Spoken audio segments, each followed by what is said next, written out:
Well, hello everybody, welcome back to my channel. I'm Marlon Phoenix, and today we're going to continue with some more of the Great Ace Attorney adventures. The last time we were able to finish episode 3, The Adventures of the Runaway Room. And now tonight, we'll be playing episode 4, The Adventure of the Clouded Kokoro. Let us begin.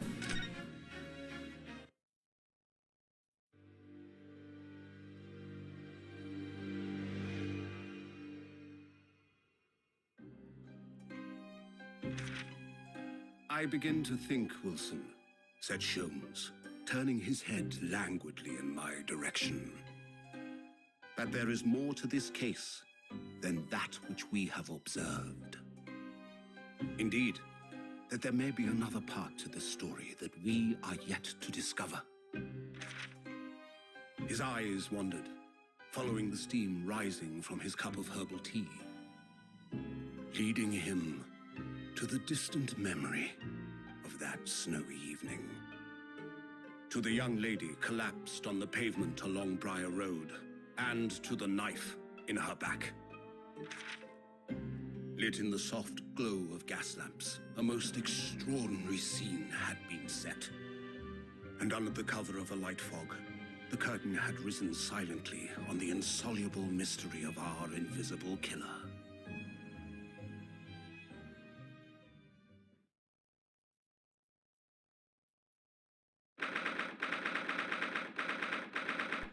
Interesting.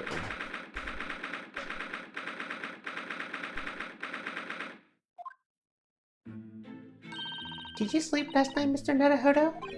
No, not at all. It was an enormous hotel, wasn't it? The rooms were so luxurious, I felt like we've been staying in the palace. With all the gaslights twinkling, it was brighter than day, even in the middle of night.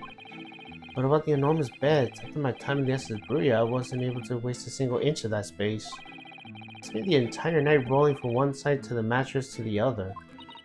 Oh yes, it really was the sort of night you can only dream of normally. Except, when I learned that we owed £3 for the rooms, that dream quickly turned into a nightmare. Oops, sorry about that. The building was so impressive and the entrance so inviting, I just wandered in without thinking. In the lodging house in Japan, that sum of money would put a roof over your head for a whole year. I did try, but I'm afraid I couldn't help my tears when we were presented with the bill. Ugh, I really am sorry. Well, never mind. We must find some more affordable lodging straight away, though. If we're not careful, our entire stipend will be used up in 10 days or less. Ugh, London is a scary place.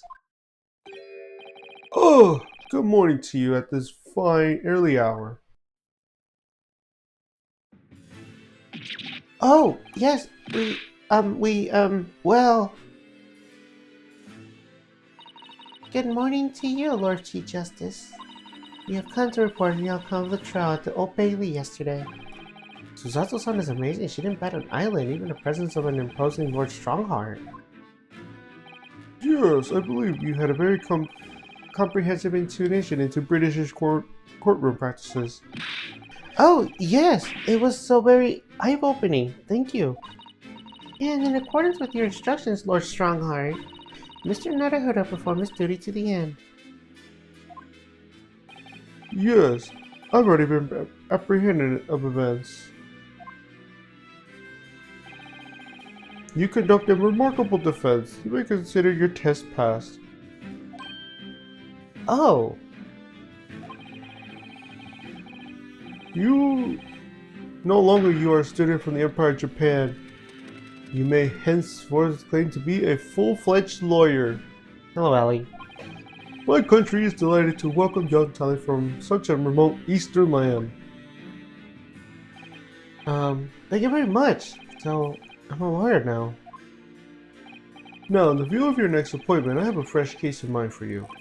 I'd like you to take on it at once. I trust that won't be a problem. Another case? Already? Nothing trains a lawyer better than practical experience. I'm sure I don't sense dissatisfaction, do I?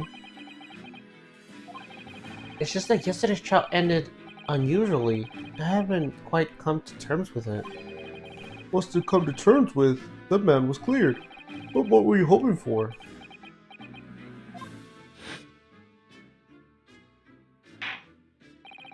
The capacity of the event has not at the present time been established by this court. Consequently, a jury will not be required to prepare judgment.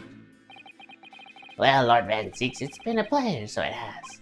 And as for you, my dear fella, I couldn't have asked for a better defense.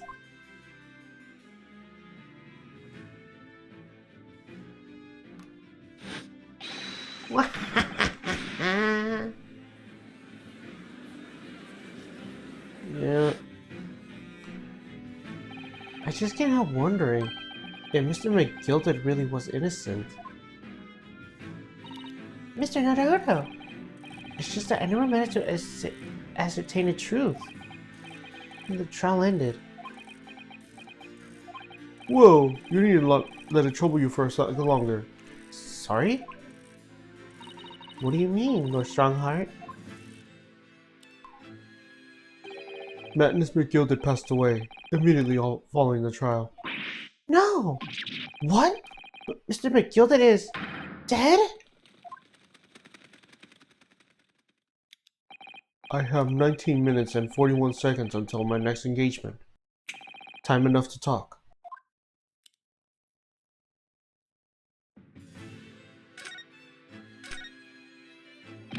I don't understand. What happened? How can he be dead? After the trial concluded yesterday, there was a great commotion in the Old Bailey. As you presumably recall, the omnibus has been wheeled into the courtroom. Yes, of course. That was the scene of the crime which Mr. McGilded has been accused of. Precisely. Well, whilst the bailiff's attention was diverted by some other matter, the omnibus went up in flames. No. How could such a thing have happened? That is being investigated as we speak, but already. The police have identified a corpse found inside the charged cell in the carriage as that of McGilded. That's awful. The man must have slipped inside whilst the bailiff's attention was elsewhere. Bailey really needs to pay more attention. And how could that happen? That is also being investigated as we speak. Thinking back now, immediately after the trial, Mr. McGilded did mention going back into the courtroom to look at the omnibus. Well, I must be making tracks now. 'Tis time for the expectation. Sorry? What expectation? They're going to examine the omnibus again, so I'm told. I asked if I could be present for it myself. An expectation of the omnibus? Not in my knowledge. I don't believe Scotland Yard have any intention of re-examining the carriage. But then who was Mr. McGilded talking about? Never mind that now, the Yard is making a thorough investigation. The matter is no longer any concern of yours. Leave it to the police. Poor Mr. McGilded.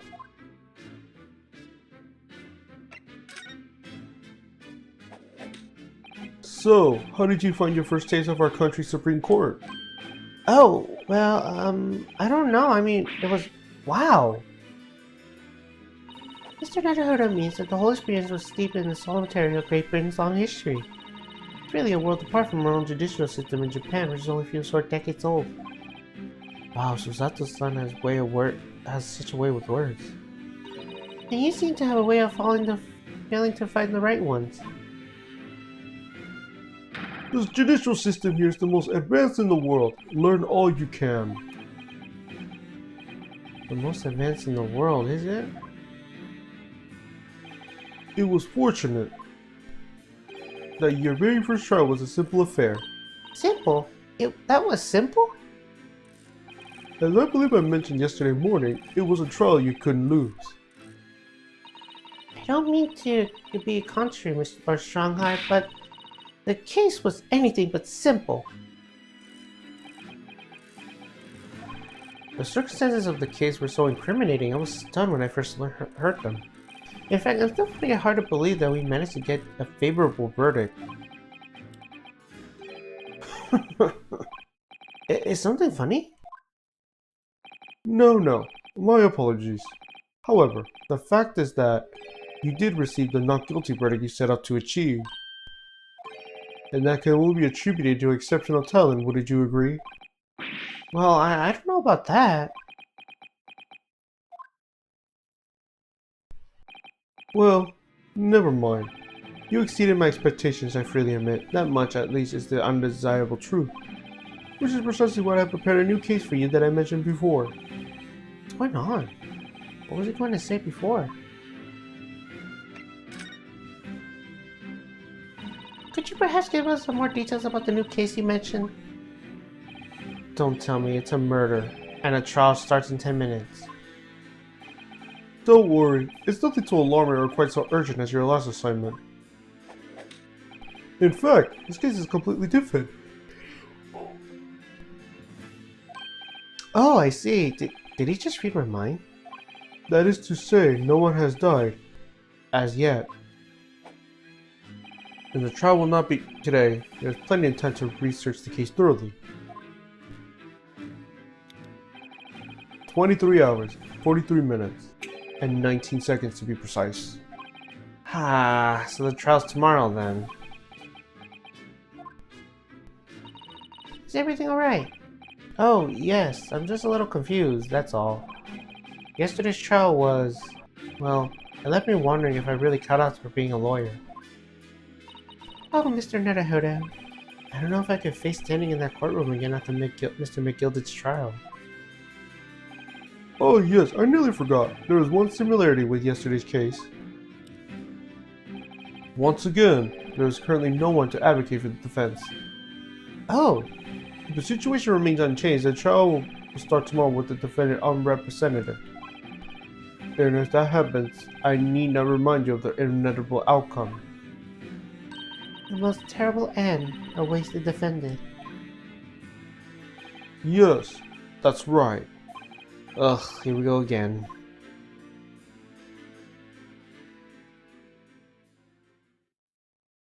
Your time is up. You will have to excuse me. I would advise you to begin making preparations for tomorrow's trial.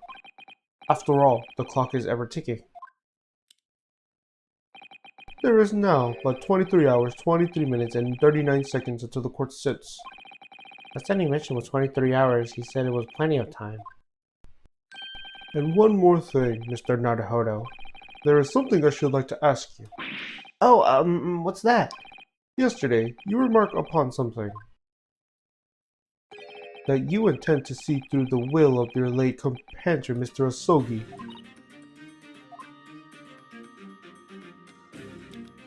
I would be interested to hear what exactly you mean by that. Inside 34 seconds. Oh, well, Kazuma always used to say, you see, that he wanted to learn how the greatest justice system in the world works so he could change ours in Japan. Now that he's gone, I'd like to work towards that myself. And there's another thing. Oh! Another thing? Continue. On the way here, on the steamship, he said something to me. There's something very important I have to do. Something very important? And what exactly would that be? He never had a chance to tell me. I suppose he would have done if he ever made it here to the Great Britain. You're out of time. Well, thank you for the enlightening discussion. Mr. Naruhodo, what's this all about? Mr. Asogi never once mentioned anything of that sort to me. I urge you both to focus your attention on the matter at hand. I've taken the liberty of summoning the police inspector in charge of the case. He'll be able to provide you for the details. How long has he been there? So, I wish you the best of luck, and bid you farewell.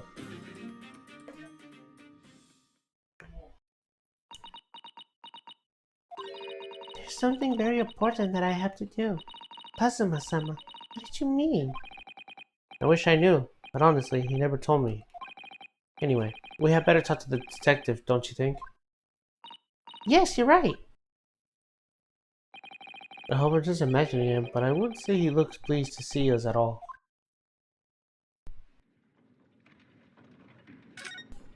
Well, I guess we could talk to him.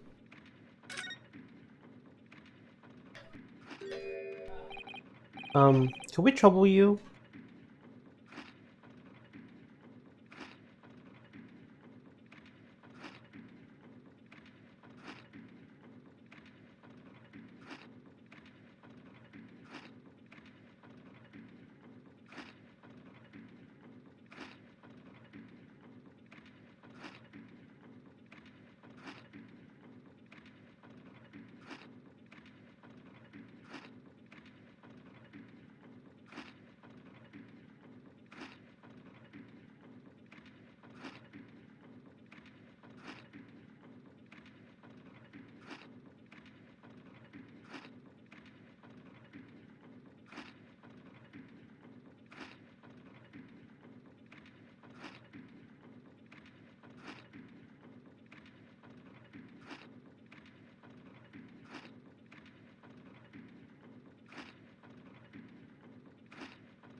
What do you think? Lovely weather, isn't it? What the weather got doing anything? Listen to me, you long Japanese upstart. Some flippery about the weather doesn't get anyone English getting out of my hand, you know? Ugh, but Susato-san told me it was foolproof. I'm a busy man. I'm a very busy man. There's a crisis to investigate. I'm here to happen to give the lecture you're talking to. Oh, I'm ever so sorry. Can you imagine what the other officers they would be saying? Haven't seen Gregson anywhere, have you?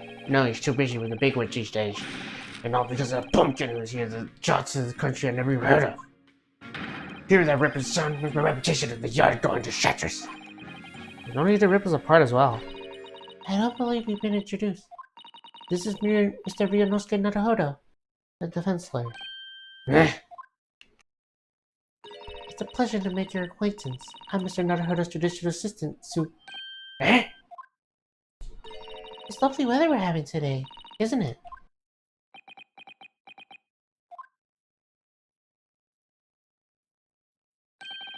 It is unusually fine, I grant you. London winters don't see a lot of sunshine. Unbelievable. How did you pull that off? So, Lone Strongheart has asked me to fill you in on the case. The name's Tobias Grayson. Inspector Grayson to you. I'm from Scotland Yard. Gregson? Inspector Grayson? What's the matter with Susato-san? Does this detective's name mean something to her? Inspector, are you perhaps the Inspector Gregson?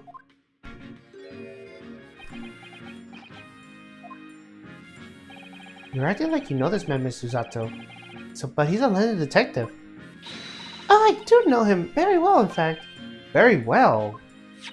Yes, he features prominently in the Adventures of Sherlock Holmes. Oh, and that publication. What's it called again? Rancid Magazine? That's right. Inspector Gregson and Mr. Sholmes enjoy a wonderful friendly rivalry. Really? You rivaled the great Mr. Sholmes? That's incredible. Oh, well, I don't know about that. Mr. Sholmes isn't a professional like myself, of course, but he does come up with the goods from time to time. Mr. Sholmes is equally complimentary about you, Inspector, isn't he? You're his highest praise. Gregson is a bit of a bad luck with all the Scotland Yarders, that's his own words. That's his highest praise? Well, Mr. Sholmes isn't particularly known to give me a compliment, see. That's just nothing to that magazine. My name's all over the London town now. That's great, isn't it? I have to admit that to start when I was little, flattered by all the attention. Everyone here to shake my hand, my reputation in the yard went through the roof. Well, that's wonderful. No, it is not. There's nothing more than sinister than a man on the street. People are always looking at me now, and they're whispering rumors about me under their breath, I'm sure. Rumors? Are you quite sure? He's changed and he started appearing in those stories. The fame's gone to his head. Stuff like that. Gosh, do you really think people are saying such mean-spirited things about you?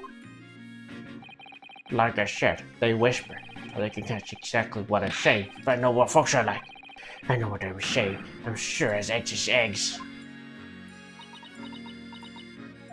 I get the feeling this detective could be very hard work. Oh dear, perhaps the sudden rise of fame does change people. So, about the case that Lord Chief Justice mentioned before. Nothing to tell, really. As far as we're concerned with the yard, it couldn't be simpler. Oh dear, that probably means, as far as we're concerned as lawyers, it's gonna be more complicated. I wish you were wrong about that, but I have a nasty feeling you're right. A young woman was walking along the pavement at Briar Road when she was stabbed from behind. Fortunately, it wasn't fatal, but she's still laid up in hospital unconscious. That's despicable. What sort of coward would attack the poor woman from behind? I suppose you could have finished wherever it was off if this was out to take that night, would you? That is neither here nor there, Mr. Naruhodo. Brace yourself, Ryunosuke. You anger her now. Anyway, after something of a whirlwind investigation, the criminal was arrested. He barely had time to cup of tea after the incident took place, to be honest. So, there must have been something left in the scene that led you directly to the culprit? Or Or perhaps a reliable witness who recognized the person in question? Let me stop you right there. You're wasting your time on this one. Sorry? There's nothing you can do. There's no way to help the bloke now. Why ever not? Simple. The prosecutor that's been assigned to the trial tomorrow is Lord Barrack Brown Zeeks. No! Sounds like you heard of him then. Oh yes, we are very familiar with Lord Van Zeeks. Believed to be the harbinger of death itself. The Reaper of the Bailey.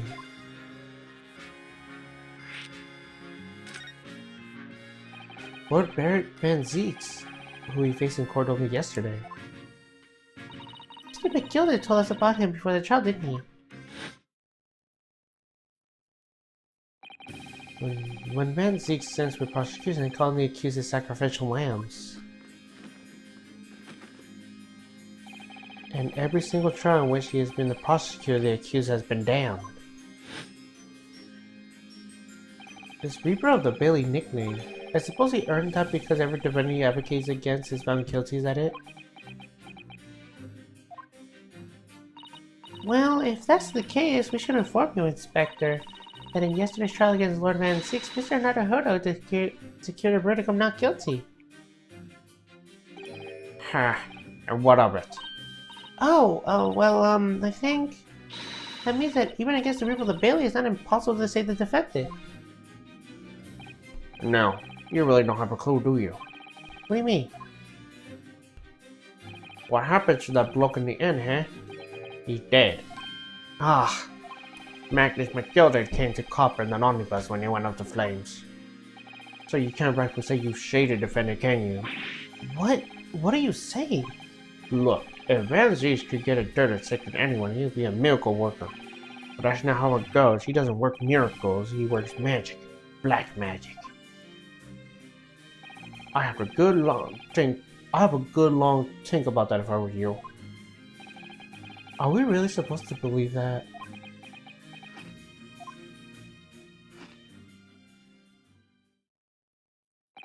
Right. Well, I failed you as I requested, and I'm very nearly out of chips. So I'll be heading back to the crime scene now. We're still carrying out a few investigations there. It was Briar Road, you said? Didn't you? Where the incident took place? That's correct, ma'am. And if you head over to the holding cells, you may meet the criminal himself. You brandished him a criminal already? He's as good as shaking like a leaf in the shell that he is. It'll give you a chuckle if for nothing else. He's inmate 53. Speak to the jailer, he'll show you the way. Inmate 53. Thank you.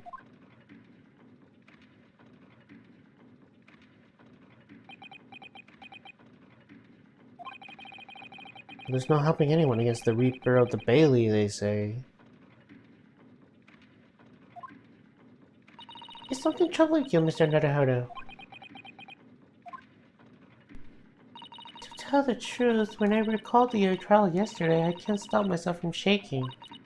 The idea of facing the Reaper in court again is...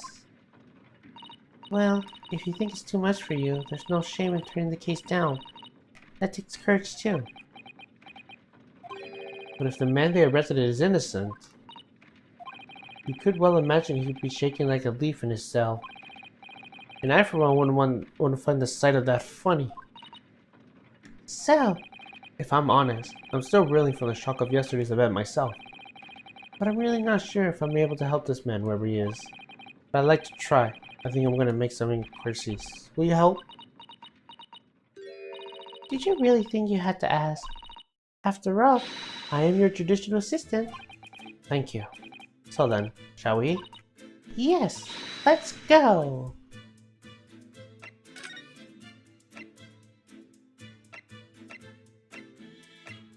The Briar Road.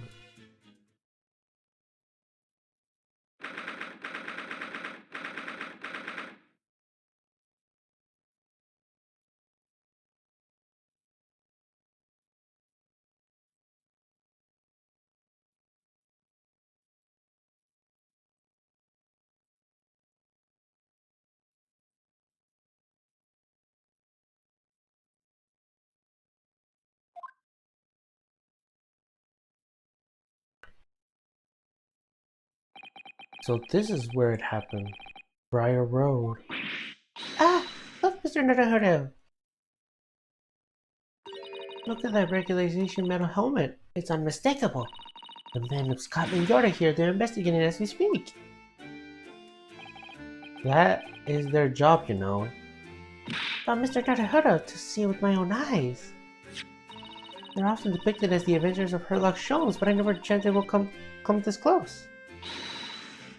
To a real Bobby's helmet. What? The helmet? Of course. I have to try one on. I have to try one-on-one one day. Oh, I hope your happy dream comes true. I don't see Inspector Gregson anywhere. Shall we see if we can sneak past and investigate the scene of the stabbing?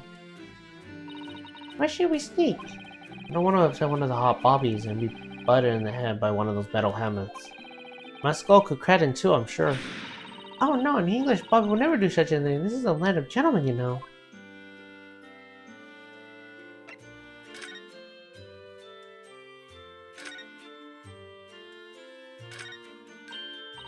Oh, a British bicycle, look! Although the wheels are so misshapen, I'm sure it couldn't possibly be ridden anymore.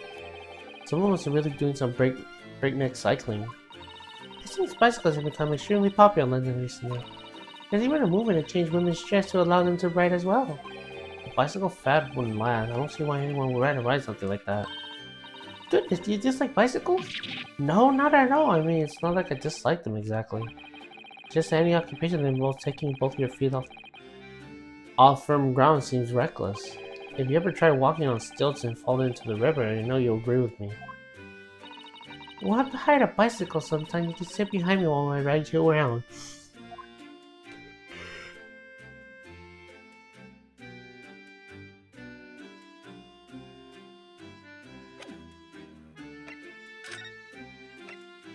So let's just go to prison first.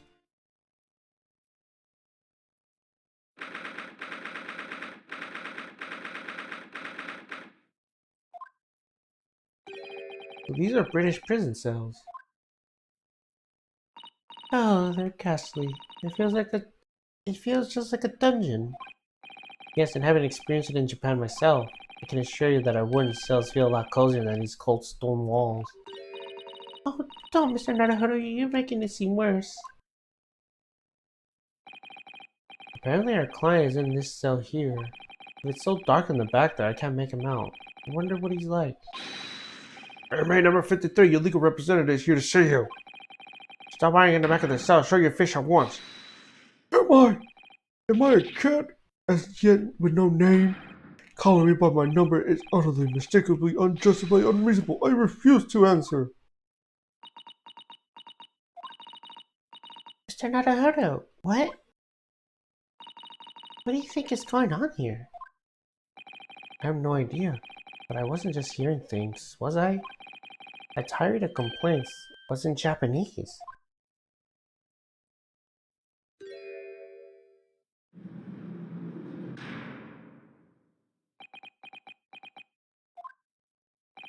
Excuse me, but who? Shh! Quiet! They're all around, hiding. I know they are. They're watching, listening, even now. I can sense it.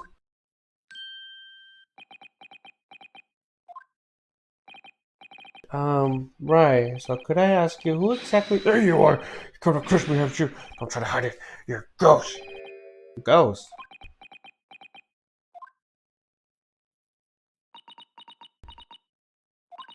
Me, you no harm, prisoner son. Are you Japanese by any chance?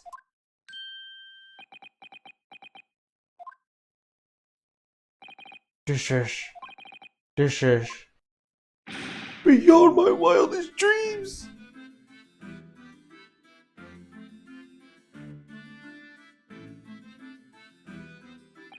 Forgive me for that outburst before. I'm so sorry. Oh, it's fine. We were just a little surprised, that's all. Imagine it! It's been 12 long months since I left my hometown and here I am in a frightful fit in this foreign land. So hearing the sweet, sensible tones of a compatriot voice here in this damp, dark hellhole was most Ultimately moving moment! Look what I guess if this new client Lawrence Strongheart assigned to us would turn out to be a fellow Japanese? Oh, what compassion is my fellow countrymen show to dispatch your first-class lawyer on the way from Japan to defend a mere foreign student. Noble, maturing, never-failing Nippon. A first-class lawyer? Oh dear, I think there's been something of a misunderstanding here. I wonder, would you be so kind as to tell us what happened? Why are you detained as a suspect, for example? Yes, I can and I will. Shan't stay sullen and silent. I'm not quite sure I understand what he means, but he seems happy. Yes, he does. Just hope he actually has a good reason to be. Thank you for your cooperation. I am a lawyer, as you said. My name is Ryunosuke Naruhodo. And I'm Naruhodo-san's judicial assistant, Susato Mikotoba. I am a visiting student sent here by our government. Notably, subtly named Natsume, Soseki Natsume. And funny enough, that's actually based off the real Soseki Natsume. Soseki Natsume-san? What an unusual name. Call me Soseki, please. I'm a poet, you see, a visitor of haiku. It's something of a note de plume. A note de plume? You mean an alias? That's right, Naruhodo-san. No, don't be so peculiar. It's much more refined than that. And haku? That really reminds me of home. Did I hear you say that you were a visiting student sent over here by the government? Yes, that's right. A year ago I was told to go and study English. First I had to suffer that misery, and now this. It's beyond the pale. Suffer that misery? Do you not want to study here? No, I mean, I have an interest in Great Britain for some years, of course. Oh. But just because the government tells you to do something doesn't mean you can do it? No. What do you mean? If they told me to study English literature, that I could have understood. That's my field. But no, they told me to study the English language. Utterly, unbelievably, just unjustably unreasonable. I see. Only the other day I was told to send a report about my first year here. I tendered a blank piece of paper. Wise words on blank washi! You must be a man of great standing. Oh yes, so I'm often told. And often like to be told, it seems.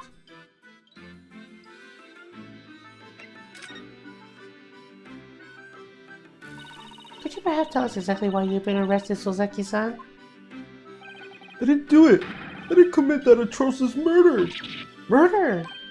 Oh, no, it's alright. The woman didn't actually die, didn't she? But she was stabbed with a knife right before my eyes. Before your eyes? You mean you saw the attacker? I didn't see anyone.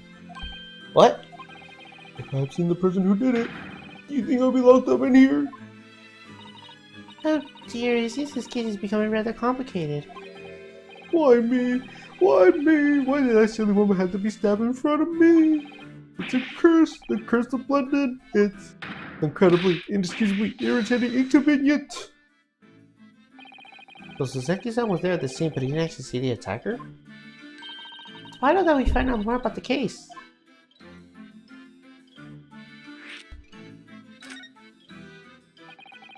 It was the accused evening just after the snow had started to clear and heavy with fall.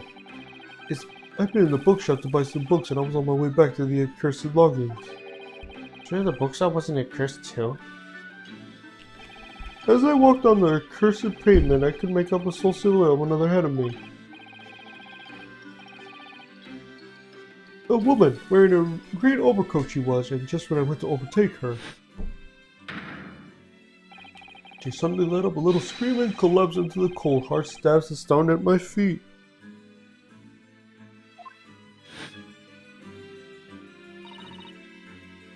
How terrible! I called out to the woman, but she didn't move. It was like a ghostly, ghoulish, grim graveyard. slight exaggeration there, perhaps? I was terrified. I had to get away from there, so I ran as fast as my legs could carry me back to my cursed longings. That's not good. Now, they'll say it was shameful, I know, to run away like that.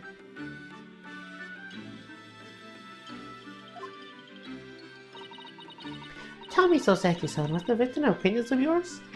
Don't be ridiculous. Do you think I know any of this fair-headed English and a young woman at that?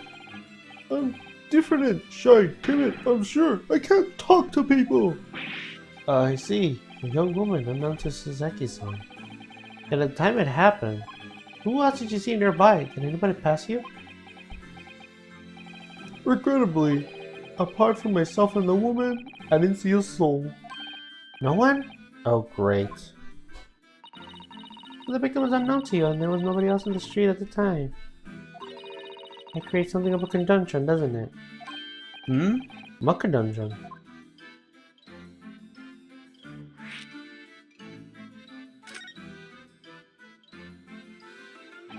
What do you mean, Suzato-san? What's the conundrum? Well, if Suzaki-san was just told up his true, there's something I can explain. He says that he didn't know the victim and that there's no one else at the scene.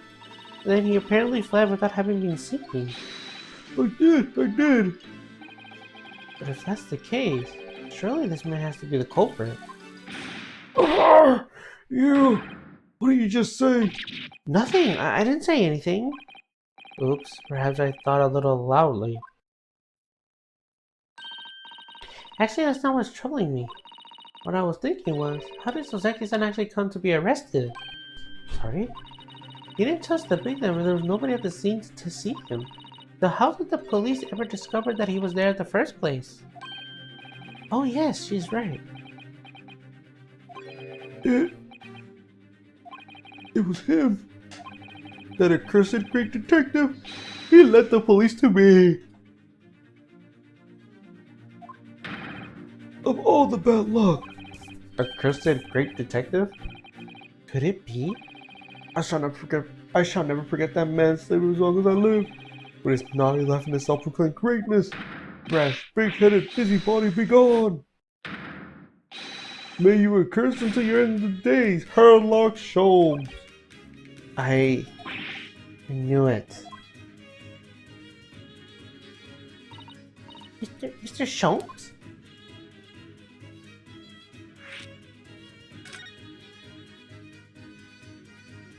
Well, I didn't expect to hear that name from this man's lips, that's for sure.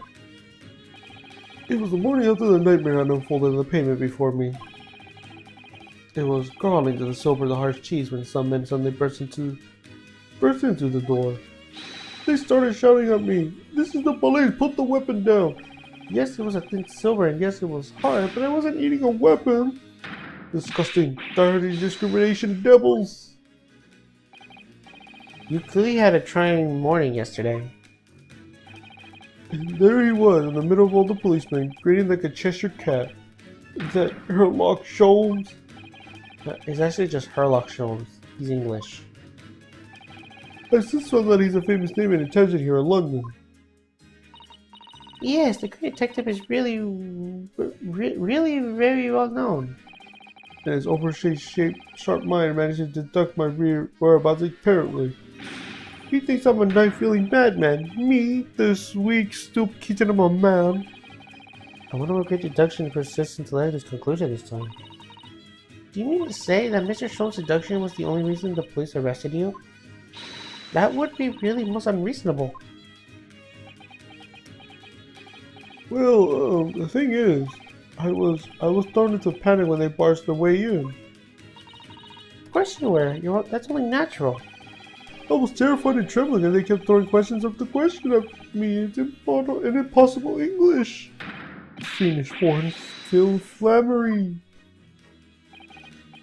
Well, we are in England. You can't really blame them for questioning you in English. Good point, but my mind went blank. I know I had to answer, but I didn't know what to say. So I just keep repeating things like, yes, I do, and I'm fine. And next thing I knew, I was in Manshells, and before I knew it, I was thrown in here. Oh dear, I'm afraid that's hardly surprising. I'm fine. Not fine now.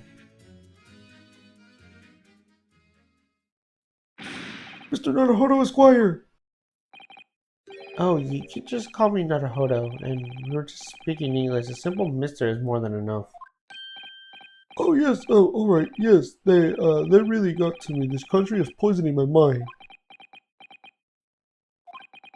But please, I beg you to defend me in court tomorrow. You can tell them what really happened. You'll do it, won't you? Well, Why? Why? Why is it so hard to say yes to me? well, the thing is, I'm just a student like yourself on a study tour. A student? I had defended a case in the Old Bailey. Just one. Just the one, though. But at this moment in time, I really don't know what I'm supposed to believe in. But I'm confused about what justice in this country even means. Oh, Naruhodo-san. I'm not ever a foreign student that was supposed to be here. I'm sort of a locum lawyer, I suppose. But that armband!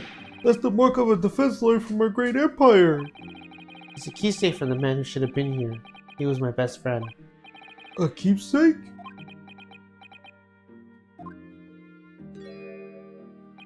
I know exactly what they're saying about me. Oh, what do you mean? What do you mean? The lawyers, all the British defense lawyers, they won't defend me. Goodness, why did you say that? For the same reason as you noted before, when it happened, there was only the victim and myself around, and I ran away from the scene of the crime.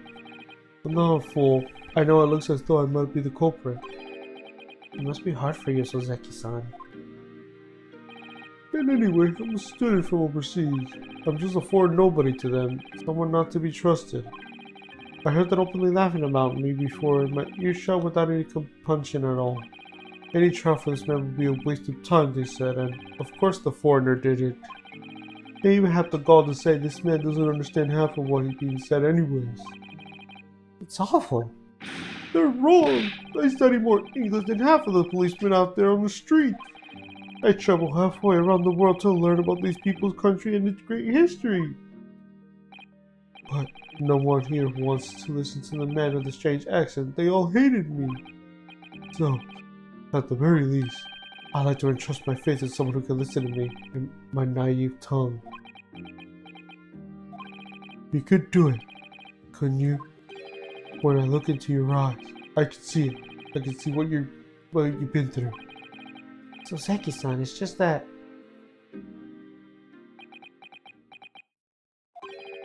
Give me a little time, please. I'll do what I can, for the time being.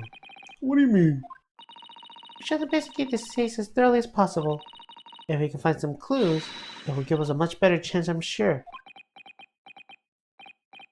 Oh yes, thank you. I'll be here, all alone, waiting for you. Low comes student Mr. Naruhodo Squire. We should be going then, Naruhodo-san. We have a case to prepare for.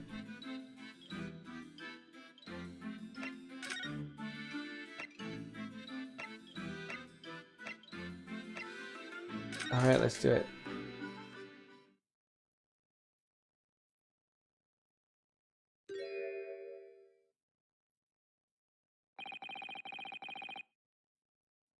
What's a Japanese delegation doing here? Oh, Inspector Gregson! Decision on a torch trail, I'm fairly sure you're well aware. Yes, of course. We're here to investigate. So you went to the holding shelter, or you make it a criminal? He's not a criminal as you put it, Inspector. He's a suspect. Bullshit about that. You Japanese like to stick together, I suppose. Well, do what you will, it doesn't bother me. The bloke's in court tomorrow, whatever happens, and the verdict's a foregone conclusion. Ugh, the stone-cold air of rejection. Take heart. London is a time of year full of stone-cold air. That makes it worse somehow.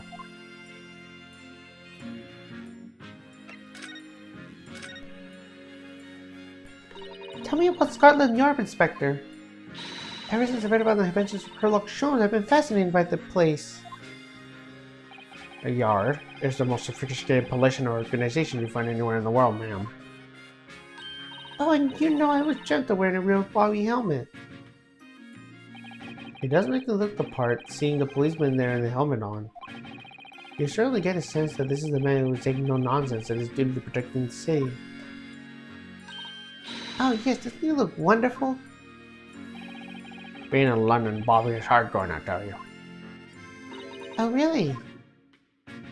First thing in the morning, you know what he does? Goes around and rouses all the laborers and his beaters as they get off from work. What? He wakes people up? Yep, raps in the windows with a long pole. Did it myself going back a bit. I had no idea. And Bobby works for the people of the town. It's just another one of his duties. After that, he starts tirelessly patrolling the streets all day long.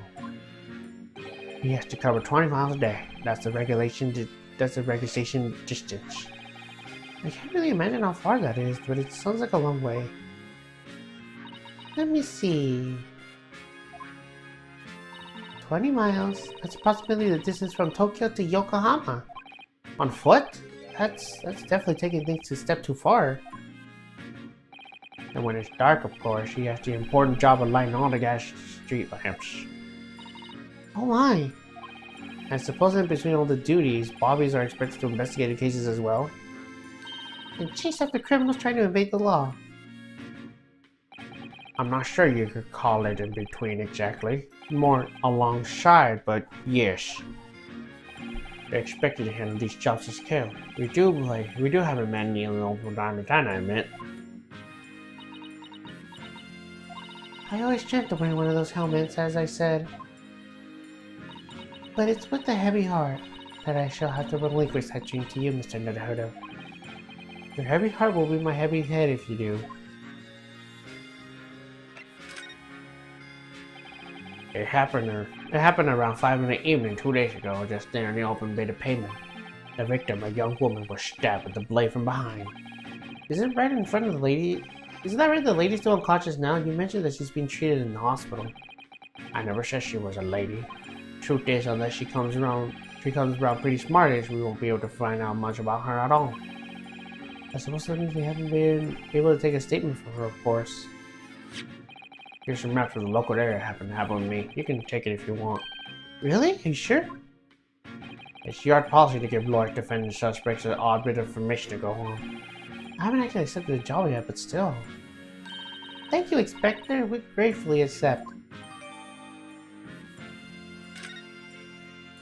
Anyway, as far as we know, there's no one else in the scene other than the victim and your fellow countrymen. So who did do you think? Not much of a head scratcher, isn't it? Well, I know Mr. Natsume is also claiming not to have seen anyone else around, but just because he didn't see anyone, it doesn't mean we can be sure that nobody else was present. I'm sorry to have to tell you, but we most certainly can for sure. How?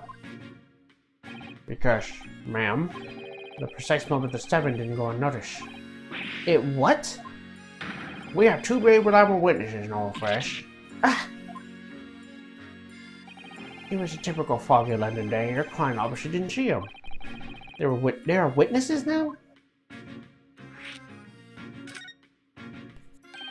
Who are the witnesses, Inspector? A fellow and his wife, and the man's one of the most reliable and respected citizens of all London. He's a copper from Scotland Yard. A policeman. That might change things. And this policeman just happened to be there at the exact moment the woman was attacked?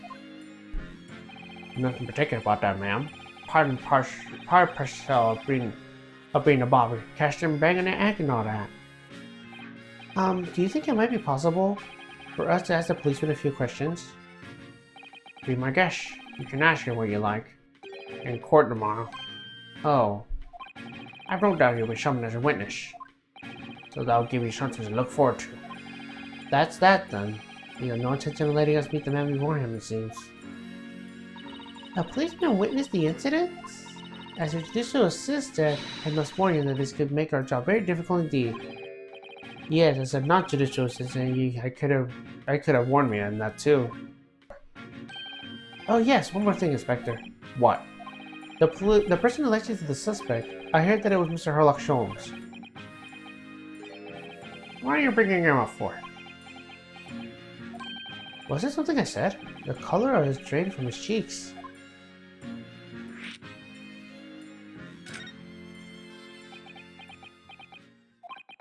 Who did you hear that name from? Oh, well, it was Mr. Natsume who mentioned it. He said that Mr. Sholmes was with the police when they answered his longings. I'm sure it was a result of one of Mr. Sholmes' inspirational great deductions. Fiddle faddle! Huh? The man's an amateur, and they can't recognize him shoving his mug everywhere. Oh, I don't know where he gets his information from, but he turns up at the scene of the crime, wandering around spouting inconceivable rubbish, and before you know it, he claims to have solved the case. Yes, he's quite astounding, isn't he? He is a great help to Scotland Yard, though, isn't he? Chibo Chow! Ever seen this before?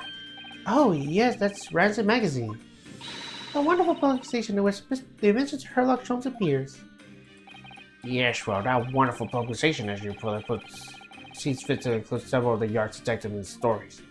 And the so-called great detective makes a mockery of all of us. If you ask anyone in the Yard, it's a misadventure to include in any Herlock Sholmes tale at all. Well, I suppose there's an element of that. We work our socks off if one of us wanted to be trumped with the public as an obnoxious detective. The man's as dangerous as us to Scotland Yard as he is to all our criminals. That can't really be true, can it, Inspector? Clearly, the great detective and the police have a complex relationship. That twitchy Japanese broke goes on trial tomorrow. Are you going to defend him or not? Well, makes no difference to me, but I will just say this. No London lawyer worth his salt will touch the case with the barge pole. Because the prosecution is being handled by the Reaper of the Bailey, you mean? There's no way to save that man now. It's a waste of time trying. It is all a bit strange, though. Sorry? The Reaper. He hasn't appeared in court once in a good few years now. Yes, we did hear something to that effect. And the only people we usually bother with are the real scum. The master criminals. The violent ones. Master criminals? The violent ones? That's right. He handpicks his victims, only deals with those guarantees to go to the gallows over their sins. But Mr. Natsume would hang for what he accused of, surely. That's just my point, Sunshine. Yes, the young woman was stabbed, but it didn't kill her. Couldn't even say the intent was there. So this isn't the sort of case I'm expecting the Reaper to want to sink his teeth into, who wants a better face. Well, it's not exactly a minor infraction, isn't it? No, there's got to be more to it. For some reason he's taken an interest. Really? What sort of reason, Inspector? You think I can tell you what's going on inside the head of the Lord of Darkness? You have to ask him yourself. That small straw. Are we really going to have to face the Reaper again, the Lord of Darkness, as he put it? Well, I don't think we're going to get any more useful information with Detective. Mr. Naruhodo, can I make a suggestion? Oh, yes, what is it? Well, it seems to me that we must speak to him about this. By him, do you mean Mr. Sholmes? Yes, Mr. Herlock Sholmes, exactly. Look at those shining eyes, you can't wait, can you? Well, Mr. Natsume did blame Mr. Sholmes for all this, didn't he? Yes, he did, he really did. It's missing the involved party in this case. Are we just going to ignore that? I hope not.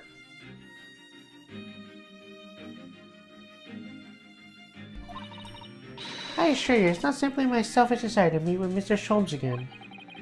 The trouble is, we have no idea where this man addressed even. It's Baker Street! How did you know that? It's in the stories, of course. 221B Baker Street, the most famous address in the world. Oh, I see. Well, there's nothing to stop us from going, I suppose. We better try to find our way there before Susato doesn't get any more exciting than unpredictable. Hurrah! I'll summon the carriage! So we're going to have a reunion already. With the great detective, Mr. Sherlock Holmes.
Thank you very much. It's just up there overlooking the street. Good day. Thanks again.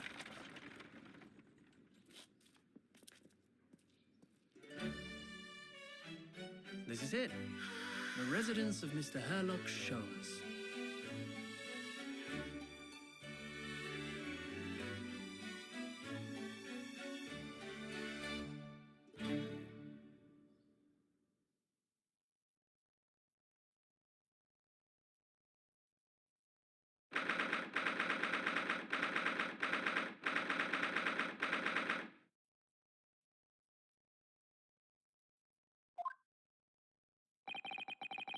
So this is where the great detective makes his living. It feels surreal to be here somehow.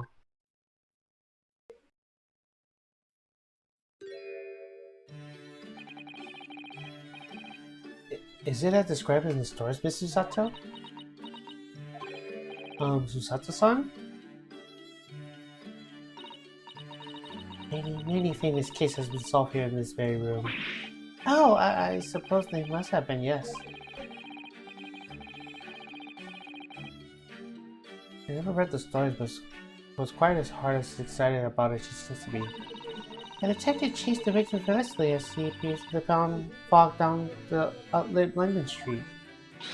Ah, the thrill of it, the romanization. Can you feel the heart throbbing in your chest?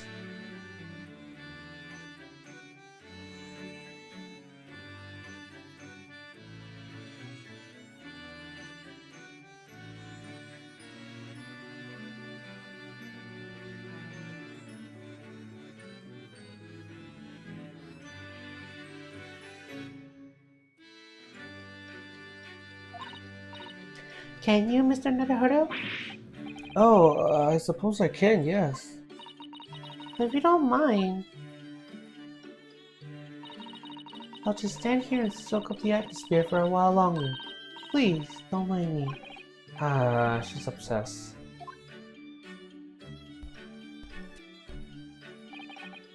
Well...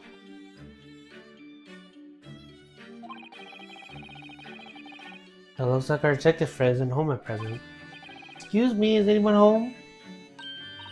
Oh, do we have a visitor? Oh.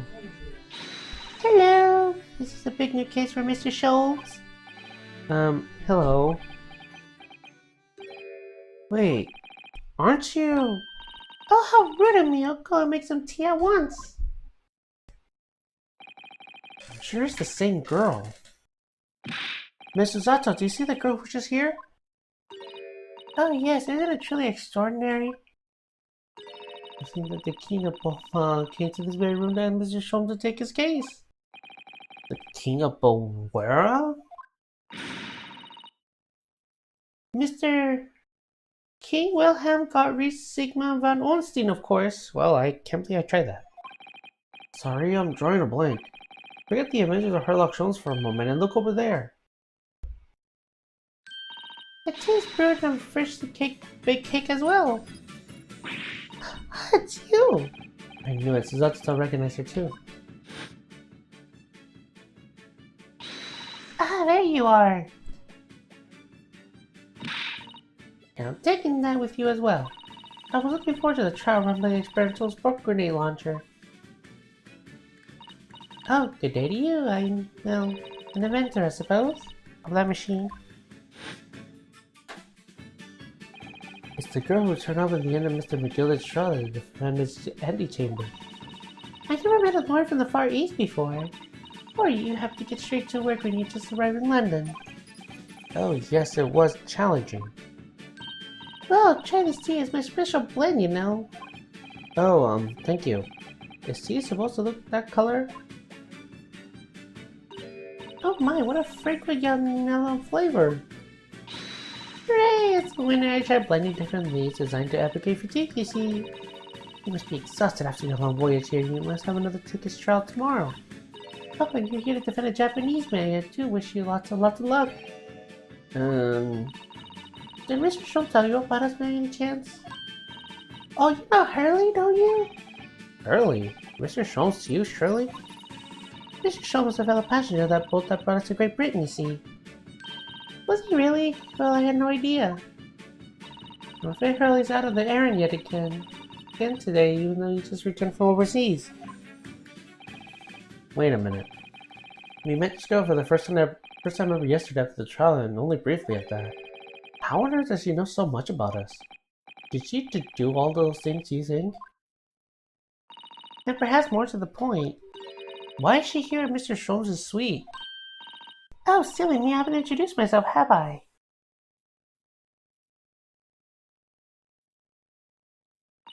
It's a great pleasure to meet you both. My name is Iris Wilson.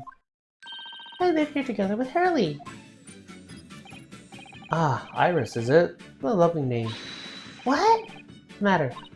No, wait, this can't be. Did you say that your name is Wilson? What's the matter with Suzato-san? Why are you so flustered all of a sudden? Yes, that's right. What are your names? Oh, I'm Ryunosuke Naruhodo, a lawyer from Japan. Oh, sorry. I'm Mr. Naruhodo's judicial assistant, Sakamiko Toba. It's wonderful to meet you. Lovely, Susie and Bruno. Got it. Susie? And Bruno? More to this girl than meets the eye.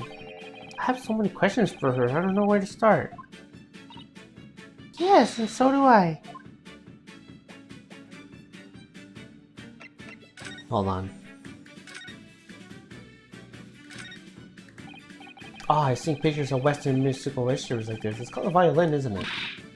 Of course it is. Mr. Sholmes is renowned for his violin playing. Oh, really? Absolutely. It's helping explain the stories. It's inspirational, Mr. Naruhodo. I immediately started playing the koto, which is the closest Japanese string instrument I could find. What a shame you couldn't bring it to you in London. Oh yes, well, Grandpa was beaming when I asked him if he would buy me one. But after a while he asked if I could only practice when he was out of the house. But now it's merely an ornament in my room. That must have been an awkward conversation. Second rate strings. Yeah.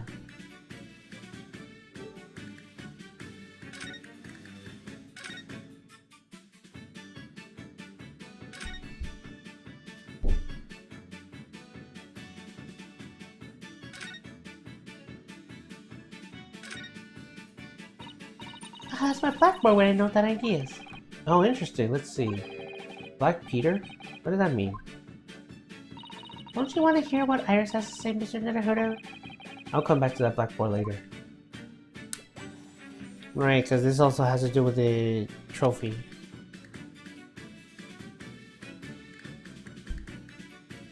Alright, let's go talk to Iris now. It was you that ran into yesterday, wasn't it? In the Old Bailey? Yes, that's right. You were ever so helpful. Thank you so much. Oh no, not at all. I'm so sorry we couldn't have been more welcoming. So at the time, we did have a rather large gun pointed at us. Like this? Thinking back now, you left with Miss Lestrade at tow, didn't you? Oh yes, that awkward witness GL Lestrade. Oh, Jeannie? Yeah, she's a professional pickpocket. So we found out. It was very naughty of her to pitch my invention like that. Are you referring to that tower disrupting gun-like contraption? Exactly, so I followed her, you see, to get it back. Perhaps I should think about fitting a self-destruct mechanism in my inventions. This girl is dangerous. Anyway, I brought Jeannie back here after that. And she could apologize to my trusty technician. Sorry, your technician? Really, of course, silly. Hurley? Yes, Herlock Sholmes. We live here together. I had no idea the great detective has such an interesting young daughter. Daughter? Not likely. What? I wouldn't call him Hurley if he wasn't my father, would I? Well then, what is your relationship with Mr. Sholmes? Well, I suspect you found out that launching of any kind of London is very expensive. So the solution is to share the coat with your partner, roommate. Your roommates? I hope you don't mind me asking, Iris, but how old are you? 10 at least this year. Oh, what are your mother and father? Oh no, they're not around. Oh, I see. I wonder what the story is there. Oh yes, there's something I must ask you. Of course, go ahead, Susie. I am a great fan of the adventures of Herlock Sholmes, and... Oh, you have a copy of Red magazine. Yes, I read every issue. It's delivered all the way to Japan on the ship. Oh, this is so exciting. My stories are being read on the other side of the world. My stories? That's right. Hurley was always solving many amazing cases, you see, and he tells me all about them. They really are quite fascinating. It would be such a shame if I was the only one who ever heard them being seen. Goodness! Last night he was telling me all about the new case he just solved on the steamship traveling from the faraway land. So I was just in the middle of typing up a manuscript for the next issue before you came. So you are the author? Yes! I'll let you in on a secret if you like. I'm going to call this latest adventure the Speckled Band. The Speckled Band? That's certainly quite familiar. Of course, I always change one or two details about the stories here and there. This time, I have the idea of making a venomous snake be causing all the trouble. Oh, that was Mr. Sholmes' first thought as well, actually. Yes, and of course, I know this thing might not be a credible fit for the facts of this case exactly, but it's a story, some poetic license to justify to make it more thrilling, I think, don't you? So, you mean to say, are the stories about Mr. Sholmes that are published in Rancid magazine all written by me? Yes, on my wonderful and very modern typewriter. But all the stories I ever read are written by the Doctor of Medicine, Dr. John H. Wilson. Usato-san's getting more and more worked up. Ah, yes, that's me. I mean, my name really is Wilson. But what about the Doctor of Medicine part? That's all true too. I am a Doctor of Medicine. No, at 10 years old? At 10 years old. Well, that's quite incredible. But Dr. Wilson was an English gentleman. Ah, yes. I did alter the setting slightly for the story to be more compelling. Oh. Well, it sounds a little strange, doesn't it? Great detective with a 10-year-old girl in tow. I suppose it does, yes. Poor Susato-san. She looks like her whole world has just fallen apart.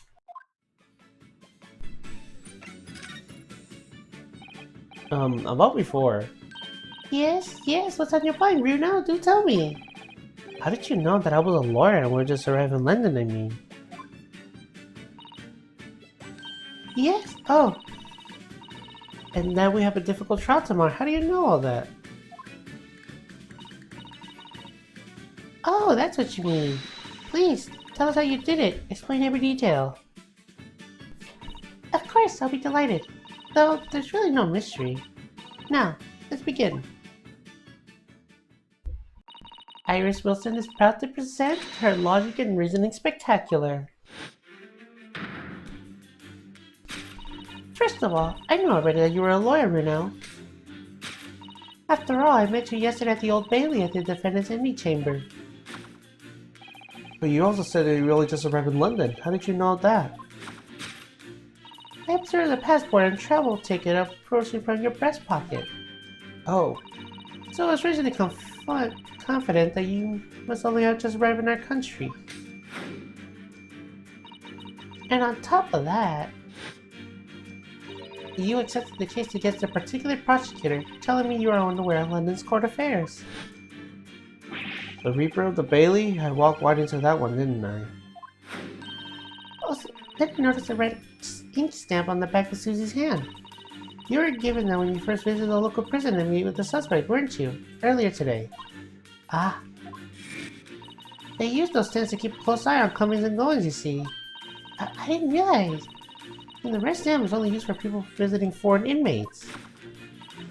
So, that tells me that even though you had only yesterday concluded the trial that Matt has been killed, the two of you already have caused the visit of a foreign inmate in the local prison.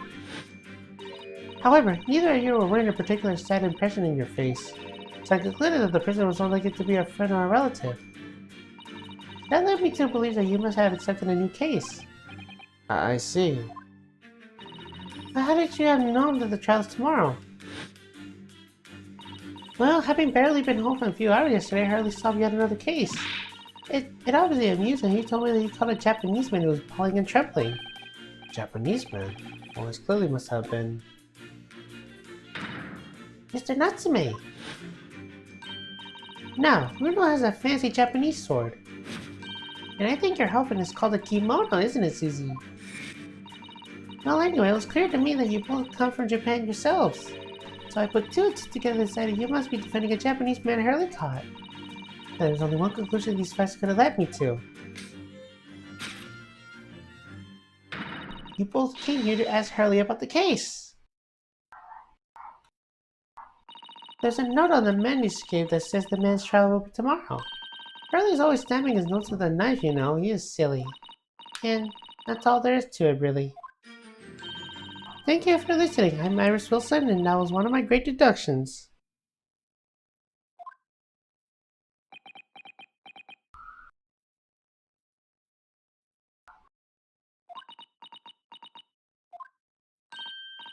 Well, was I a winner? Were my deductions correct? They were spot on. That was amazing, Iris. Truly, what a great deduction. You even managed to discern something of Mr. Sholmes' delivery. Oh, well, it was just copying Hurley's style for that.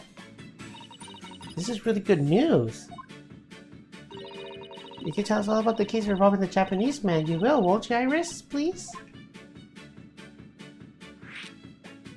Okay, hold on a sec.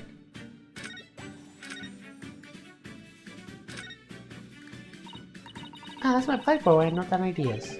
Black Peter? What does that mean? Oh, how intriguing! It must be the title of Iris' latest work.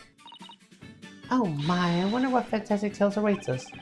Suzato's only looks like an angel, but I bet she's dreaming the most greasy crime you can imagine. It's a case where Hurley saw just recently. A black cat called Peter went missing in the neighborhood. Hurley tracked it down with the fishmonger in the end. Well, I can't wait for the story to be published.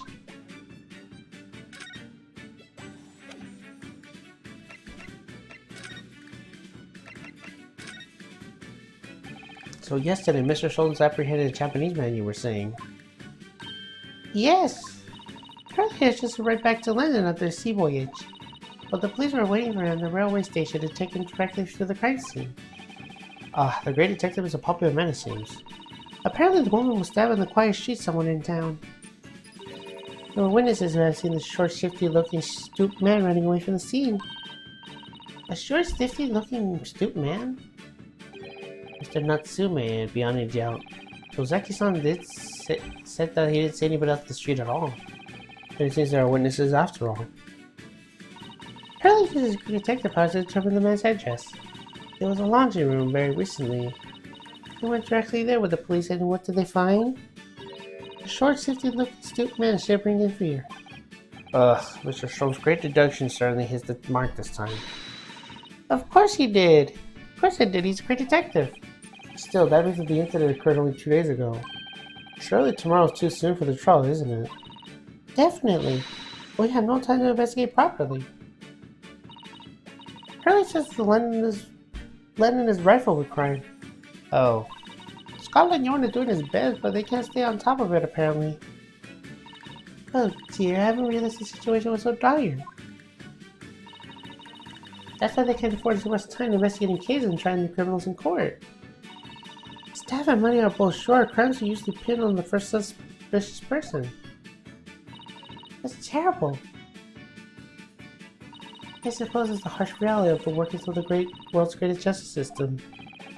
I suppose it is, but in that case... I don't hold out much hope for Suzuki-san.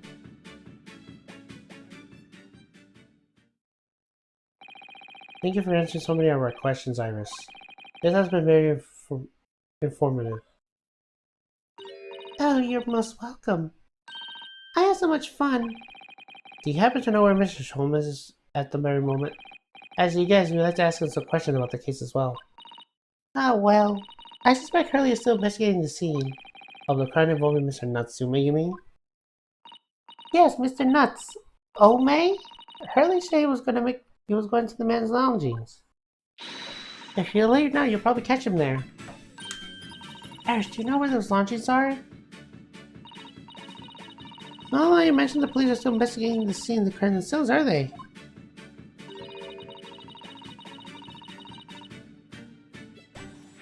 Do you happen to come across a detective by the name of Gregson when you went there? Yes, we know Inspector Gregson. Ah, goody, in that case. Give Gregsy this for me, won't you? If you do that, I'm sure he'll tell you what you want to know.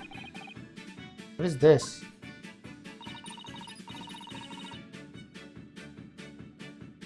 A 5-shilling piece and a postcard, it seems.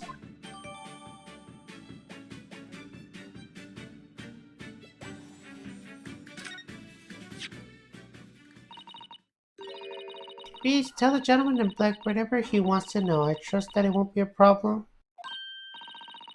Gosh, this will make the inspector help us, will it?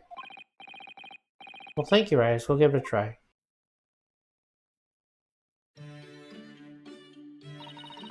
Good luck then.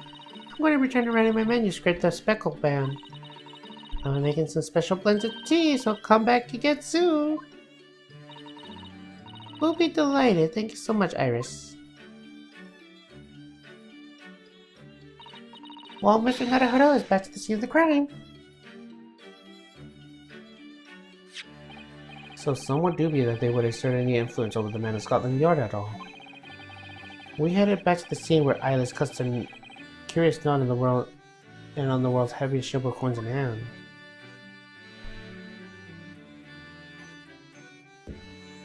Ooh.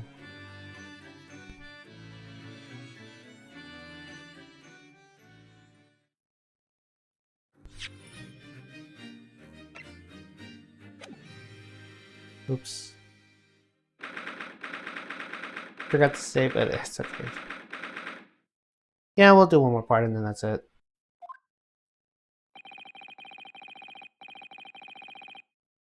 It looks as though the police are still here carrying on with their investigation.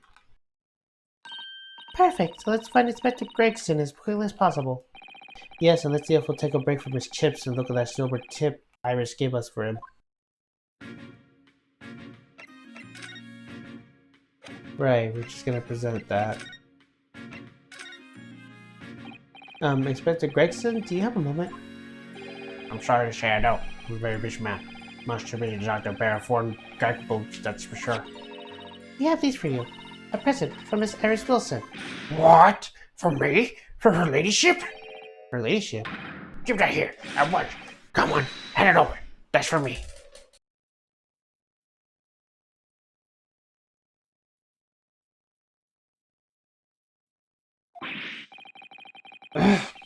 Don't wait for me to give it to you, will you? What was that coin exactly? It's a silver crown, obviously, but it's a lot more than that. It's, well, it's an appearance fee, that's what it is. An appearance fee? Oh, I see, you mean... That's right. For the adventures of Herlock Sholmes, her ladyship always offered me a little financial reward for featuring me every time. Yes, of course. I know all about your exploits, Inspector. I read them avidly. Of course, her using my name without my say-so does make me a butt of no unpleasant jokes, but still. I am sorry, Inspector. That must be difficult for you. Never you mind that. So, what you want to know then, huh? Sorry? Tell the gentleman in black whatever he wants to know. I trust that won't be a problem. It says, "Your officer is not a problem. Go on, fire it away. What did you want to know?" Well, if you wouldn't mind, Inspector. Well, very much like to know the address of Mr. Natsume's lodgings. Ah, the little knife-wielding, mustache Japanese fellow. He lives in the right old hovel. Just over there. Look. On the first floor in the house at the corner where that wreck of a bicycle popped up. Listen, that is nearby indeed. If I remember rightly, the landlord is a Mr. John Garabet. Right, well, if you see her again, you make sure you give her ladyship my regards, you hear? I mean it. You tell her that Gregson says his very best wishes. Don't worry, Inspector, we will. Goodbye for now, then. Along with her ladyship. Well, I think you told us where you wanted to know before you left. Yes, so then, shall we go and see what we can find in Mr. Natsume's lodgings? Definitely.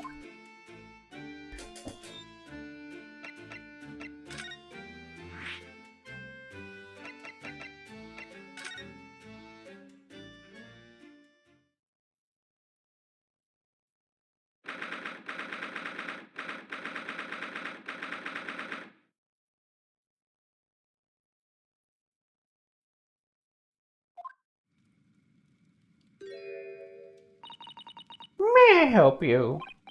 Ah, yes. Would this be the residence of Mr. John Garabet? Indeed, it would, sir, and whom I say calling. My name is Ryunosuke Naruhodo. Mr. Naruhodo is representing Mr. Soseki Natsume. I believe he takes lodgings here. We would very much like to ask him some questions about our client. One moment, please. I shall combine a message to Mr. Garabet. Did you see that, Miss Susato? That was a real-life English maid. You know, it doesn't understand anyone understanding English society employs a number of household staff. That was the first time I've ever seen one in the flesh. Oh, this day keeps getting better. It certainly feels like we're really arrived now, doesn't it? We only have to beat the butler and the experience will be complete. Well, I'm not sure if I'll go that far, but I understand the settlement. Thank you for waiting, Mr. Garabet. We'll see you now. Just wait. Oh, there he is. Good day to you. John Garabet, at your service. Pleased to meet you, sir. This is Ryunosuke Naruhodo. He's a defense lawyer. Do excuse for not getting up. Took a shot at me knee a few years back in the Battle of my what do you know? Earned a minute for my pains, but had to withdraw from service, hand over the reins of my uppercuts. So he's a retired soldier.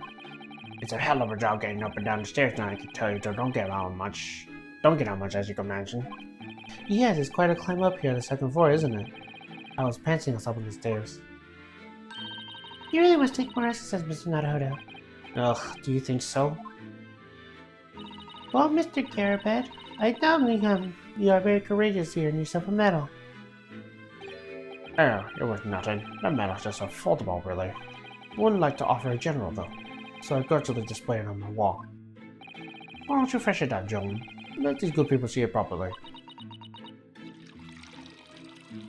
Joan, fetch the... Dash it, old woman, be careful! Oh, dearie me, I beg your pardon, sir. You jolly nearly took my skin off my hands. I shall be more careful, sir. So anyway, there you have it. Live in their quiet life now. Yes, I see. Now then, I hear you want to know about the chap lounging downstairs, is that right? Yes, we will be grateful if you answer some questions for us. Only too pleased, naturally, especially if it helps to keep the peace here and enlighten me. We forged an alliance with the Empire of Japan recently, so I'm sure you're aware. So this case is very much about public eye, as it were. Oh, is it? You had some famous detective poking around, you know, in some old house, would you believe? Yes, Mr. Herlock Sholmes. Could have been. Didn't catch the chap's name. Not really my cup of tea and all that detective's business. Oh, but you have a copy of Rinsick magazine here, so... No. Anyway, the chap's investigating the foreign room as we speak. So he's in Soseki-san's room. It's a bloody nuisance is what it is. The whole neighborhood is switching its curtains now. I don't like this whole fuss, it's suddenly unsettling. Wait.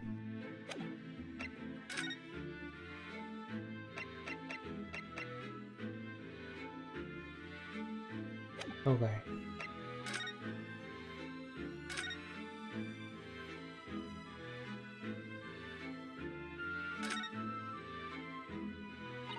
About Mr. Natsume then, Mr. Garabed. Please do tell us. Oh yes, the Japanese chap. Only been lodging here for a week. Oh, just 1 week? So you moved there very recently then? I have two lounges most of the time. One on the ground floor and one just below us. The first floor room came available a week ago, you see. They've been... Dash it out, John. Do be careful. Oh my goodness, I'm terribly sorry, sir. If you want to know my opinion, I thought it was a shady sort of From the moment I set eyes on him. Oh, why? He seems to have the most nervous disposition, always shaking and looked over his shoulder. The man has shady written all over his sweat silk bro, if you ask me. I said so myself. Joan, that man's trouble. Sooner or later he's going to do something towards. And I'm really wrong about everything. We won't be calling this man as a witness, that's for sure. Is there anyone else that struck you as suspicious about the man at all? Yes, oh yes, indeed it was. And she's dying to tell us.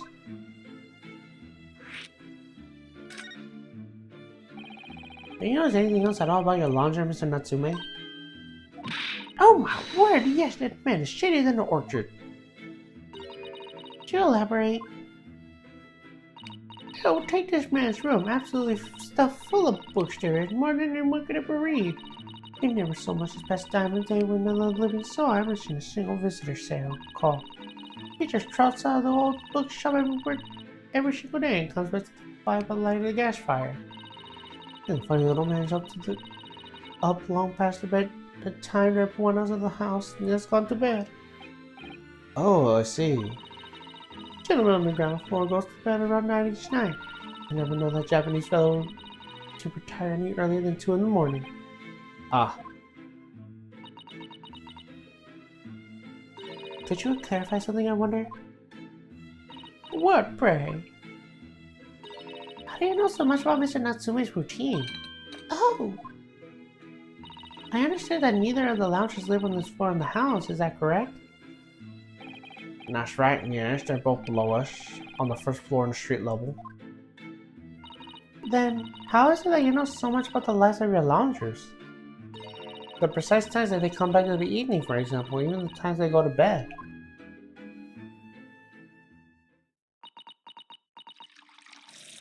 Ah! Good grief, John, be more careful, woman. Oh my goodness, sir, I'm terribly sorry, sir. Something doesn't add up here.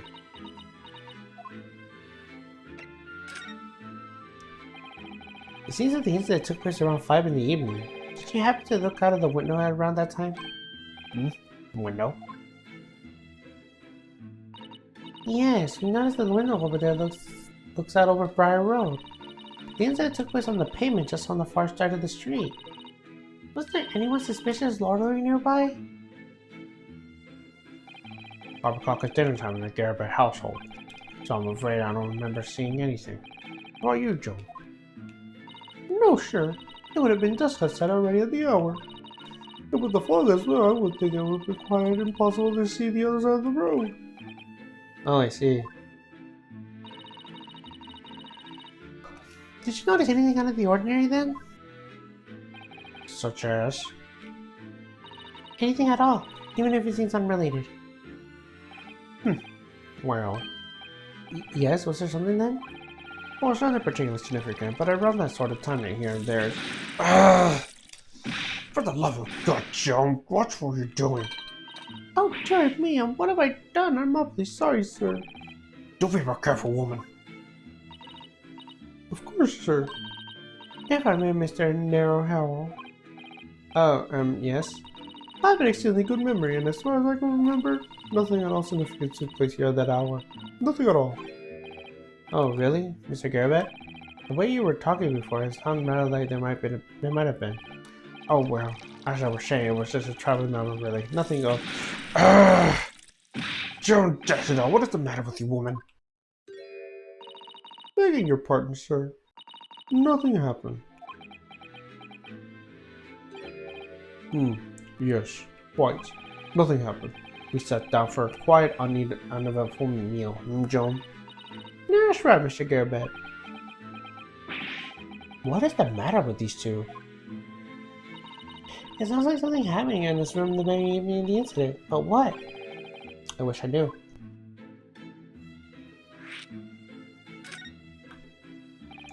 Did you tell us which floor Mr. Natsume's room was on? Why, certainly. Just 3 floors on the first floor. And Mr. Sholmes is investigating there even as we speak? Yes. Told Mr. Natsume's name to have him to look into the matter, so I gave him the key. Mr. Natsume is engaged Mr. Sholmes' service? That's a blatant lie. Would it be alright if we also had a look around? In Mr. Natsume's room, I mean? Don't see why not. It's just down 1 flight of stairs. Who knows if we'll find anything that can help us with that case, but we have to try. We have all the clues we could lay our hands on, shall we? Yes, and while we're there, we can speak to Mr. Sholmes again. Perhaps he'll be able to tell us more. Well, let's go then.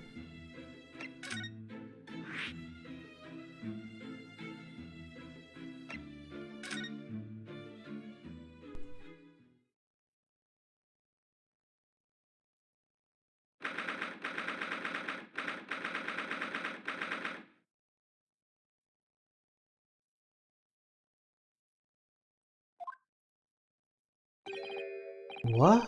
Just look at this place. And smell it. It's so musty in here. I suppose it's the mountain of old bugs that are responsible for that.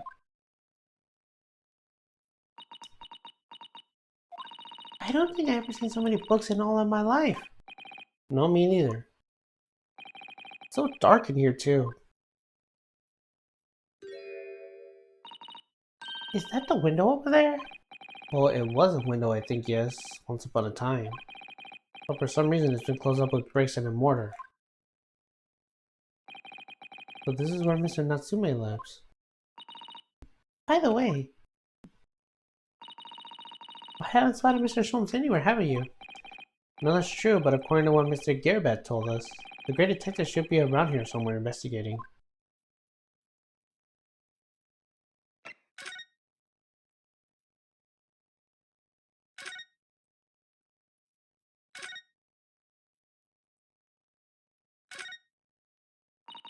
There seems to be wedges and crevices between the mountains and the books on this side.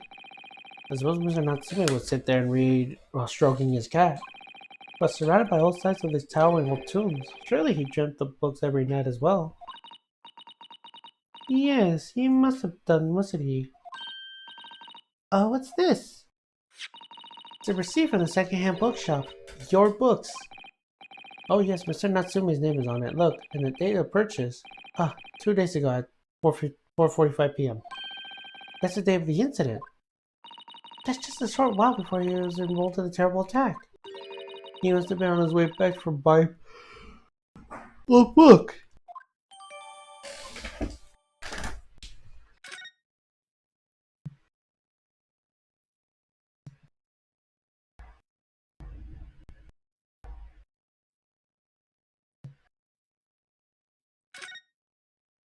there he is. Ha! Look, Mr. Naruhodo. Aha, there he is. Where did he appear from? He seems to be engrossed in the pages of the old book. Sure you won't mind if we disturb him. Hello, Mr. Sholmes. Ah, you two. Good day. Now, let me see. Where was it that we met? Oh, Mr. Sholmes, we were together in the SS Bruya. Yes, of course, the Bruya. And let me see. What happened on that voyage? It was Kazuma Zoki. He died tragically, but you were a great help to us. Oh, yes, well, of course. The case of Mr. Asogi. It was the one with the snake, wasn't it? Oh, well, you seem to remember something of it at least. What an honor to remember family by the great Herlock Sholmes. This is Mr. Oh, no, my dear madam. Hold your tongue. I pride myself on a superior powers of recollection. Your names are simply recorded in my brain at it. Miss Naruhodo. And Mr. Susato. Try the other way around, Mr. Sholmes. I lose the first round.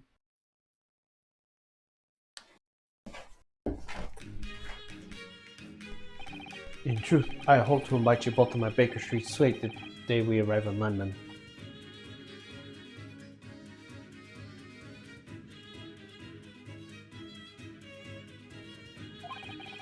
Some Scotland Yarders ambushed me on the railway station and whisked me right into the crime scene. It was an entirely trivial case, of course. I solved the matter in no more than 30 minutes. But they apprehended Zozeki-san in that short of amount of time? I'm afraid a persistence of a new case has dulled the recollection of my past involvements a little. A little? It is a mistake to think that one spray addict has extracted walls and can't extract to any extract.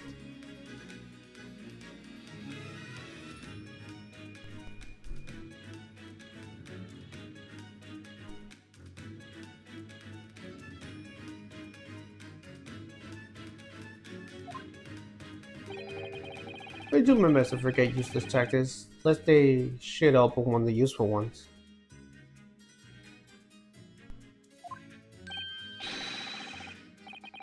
Yes, those are my own words of incriminating wisdom. You know, from the adventure entitled The Starry and Scarlet.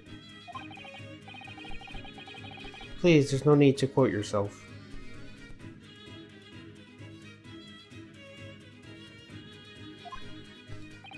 I don't always remember my pearls of wisdom, but fortunately my associate pens them beautifully. He means Iris, I suppose.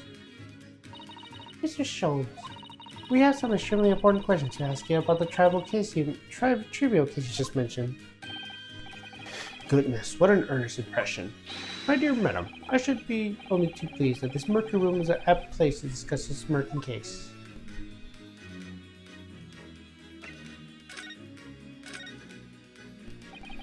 Do you know this to be a lodging of a Japanese board student by the name of Suzeki Natsume?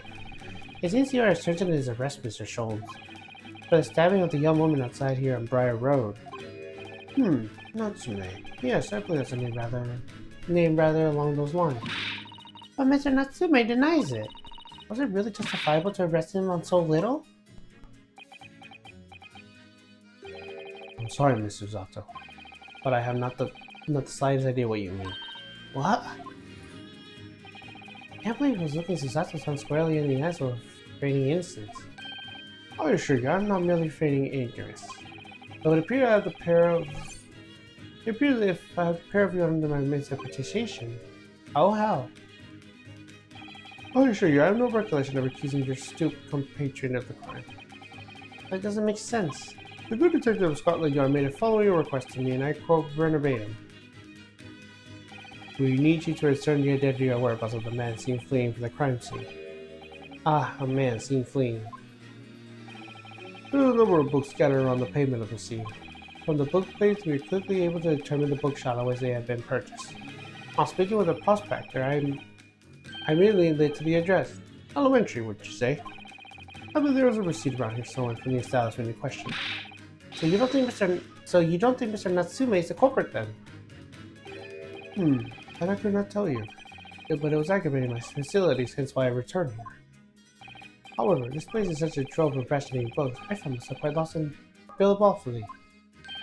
Do not be deceived by believing in him and men of legend. No, no, no. Oh dear.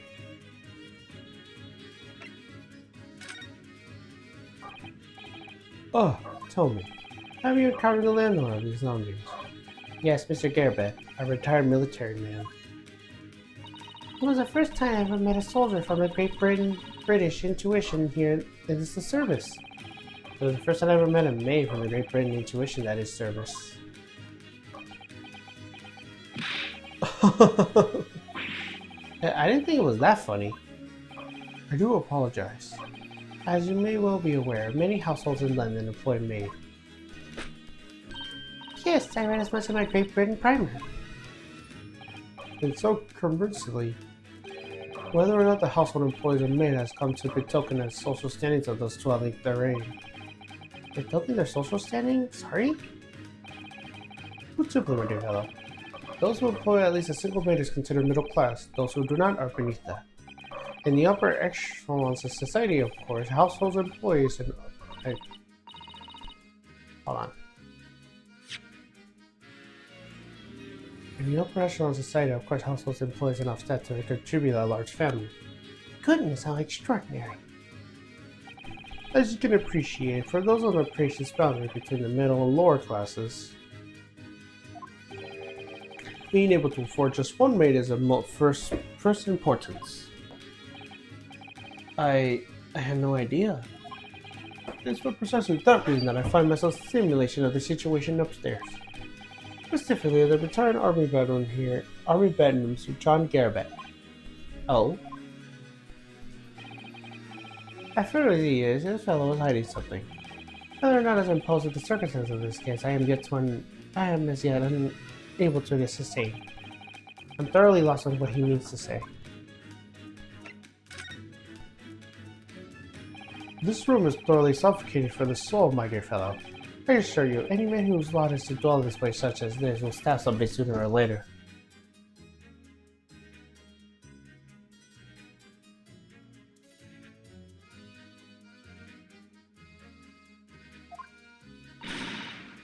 Mr. Natsume has stabbed no one. But sooner or later, as I said. I don't believe that's the issue here. About this dark little room, Mr. Sholmes. Why is there no longer a window? Do you have any idea?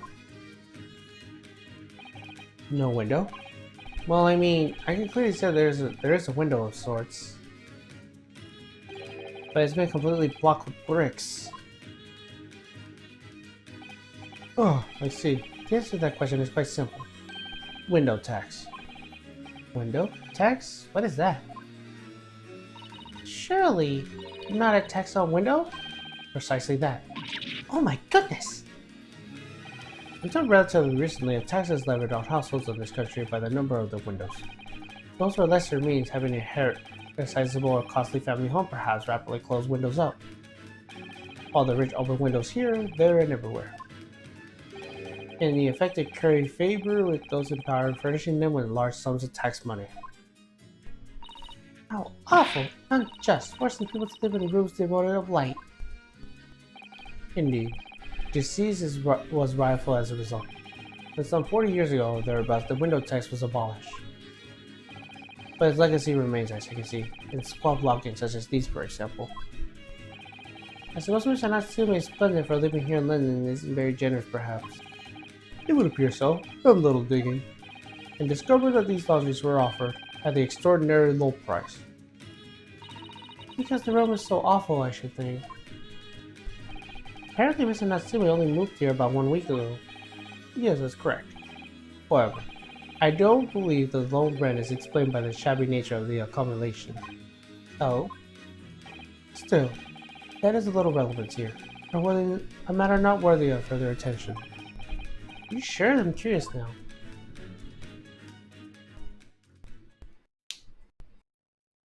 Well, I believe I told you all I can now. Thank you, Mr. Sholmes. Ah, yes, Mr. Naruhodo. Wasn't that your intention to become a practitioner of law? You remember that, didn't you? Will you perhaps be offering your service in this very manner, I wonder? To the occupant of this room, Mr. Natsume, was it? I'm not sure. Not sure? On what grounds? Well, I actually defended someone in court here only yesterday. Really? Well, then I congratulate you, sir, on the ambition realized, and so promptly, too. Thing is, it's really made me question things. Am I right to believe in my clients? Trust in their innocence? Yes, trust. Mr. Sholmes, Mr. Natsume didn't do it, did he? My dear fellow, I haven't the first idea. Oh, but I thought that's why you were here. Didn't you come back to investigate? Oh, yes. That wasn't in my initial intention.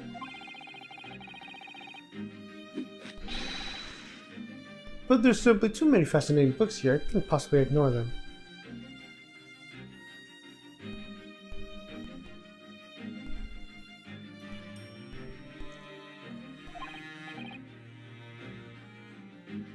Oh, I see. Nevertheless, they are too fast that I could stay quite unhostile. The man who fled the scene of the crime 2 days ago was a Japanese occupant of this room, and there are witnesses who swear to have seen the same man commit the crime. That is all I can say. But one more thing. Oh? What is it, Mr. Sholmes? Tell us. I cannot say with any certainty whether or not it is relevant to this case, but I am quite certain that the retired army man who knows this properly is hiding something. Sir Garabat is? Mr. Sholmes said as much as before, actually, didn't he? Anyway, at present, that is really all that plays on my mind in relation to this case.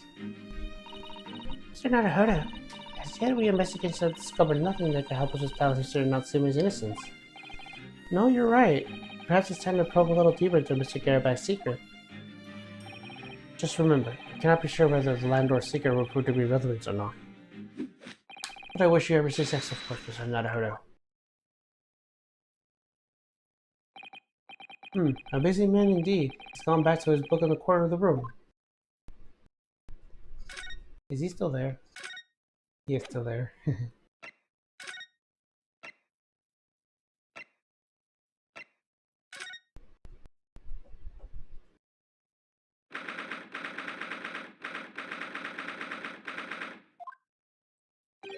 Ah, you pair again. Tell me, wasn't that chap, I forgot his name, still hard at work down there? Mr. Herlock Sholmes? Ah, yes, rings a vague bell. All that detective business isn't really my thing, I'm afraid. Well, Mr. Sholmes is his element down there. Jolly good show. Another cup of tea, if you please, gentlemen. Now then, why don't you tell me what... For the upteenth time, woman, would you watch what you're molly well doing? I shall be certain shortly, sir. Oh, yes, of course. Trifling rude of me, but I'm afraid I shall have to ask you to take your leave if you could be so kind. Oh, yes, of course. We are deeply grateful for all your assistance. Not at all, not at all. Don't get much chance to talk with young foreigners like yourselves. It's been a pleasure. Best of luck and all that. Perhaps you could see yourselves out. According to Mr. Sholmes, Mr. Garabat is hiding something. If there's no other avenues of the investigation seems open to us at the moment, perhaps I should do some digging.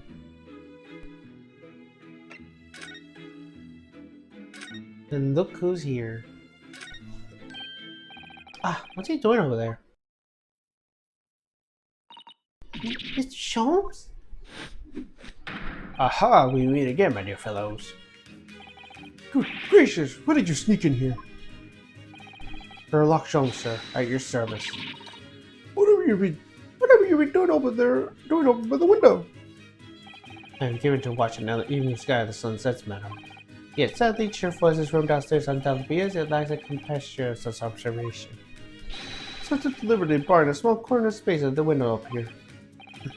Well, keeping an eye on the one's windows at dusk is a prudent time to do in London, I'm gathering. Ah, and one other thing, Mr. Naruhodo. Oh, me? I thought perhaps you might be in need of a certain great detective's great mind. Wait, is he not talking about, is he? I didn't expect to be going through that again so soon. Do you mean Mr. Sholmes? There is a mighty secret in this modest room. My eyes are even the most trivial of trials. I take it you're prepared, Mr. Naruhodo. I think so. There's just enough time for me for the greatly admired great introductions. Let us conclude the matter before dark.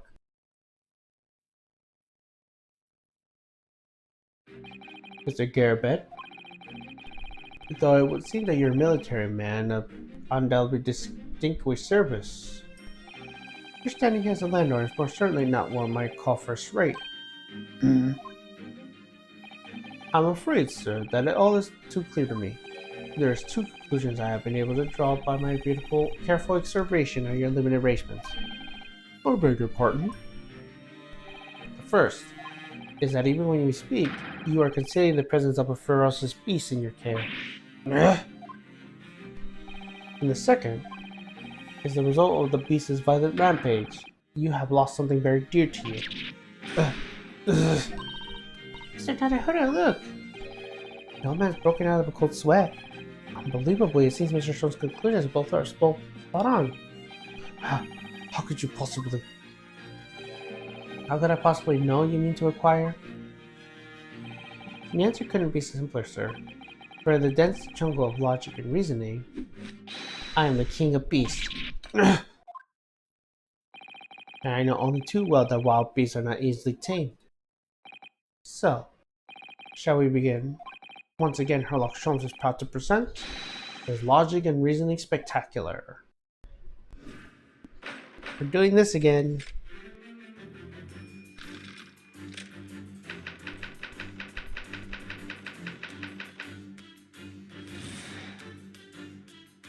It certainly shouldn't take a great detective to see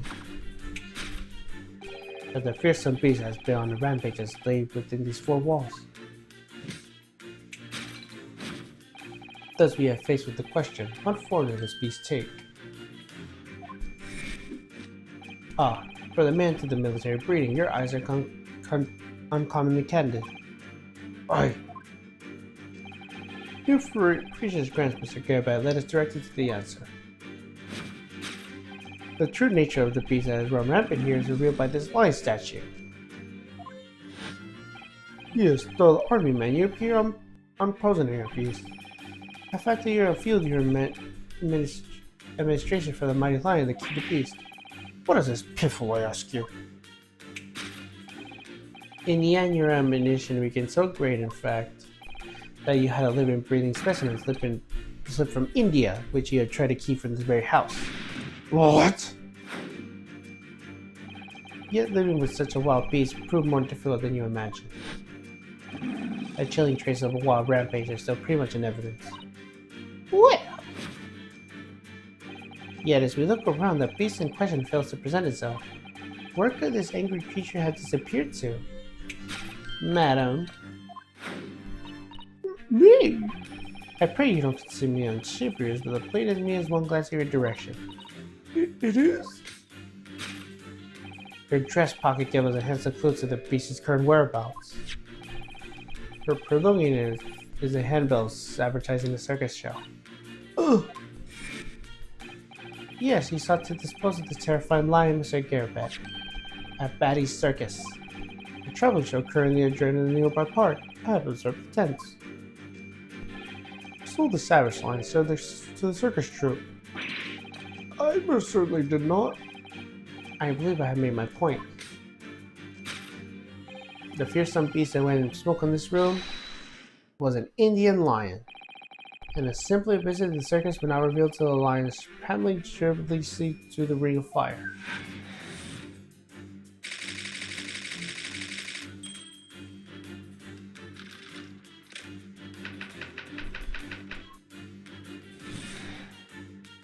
Now, Mr. Garabet, it is plainly clear that you still have deep feelings for this admirable beast. Indeed, in the blemished pose that distresses loss has caused you variously tangled. Your head weighs heavily on your shoulders. Pain you feel is being revealed by his supporting arm. Amidst fits of tears, you light your bell up at Bisco. A strain of losing something so dear to you is clearly visible in your vintage. Nonsense, man. I simply... But what, I might ask yourself, is the true cause of this pain? And we need only follow the direction of your gaze to find the answer. Yes, it's a pile of bills that has given the rise to the pain you suffer. Every envelope contains another demand for payment. Ah. For carloads of meat, potatoes, wheat, and tea. Indeed, feeding your beloved has been a devastating impact on the financial circumstances of your household. So you have no choice but to let it go. Yes, well,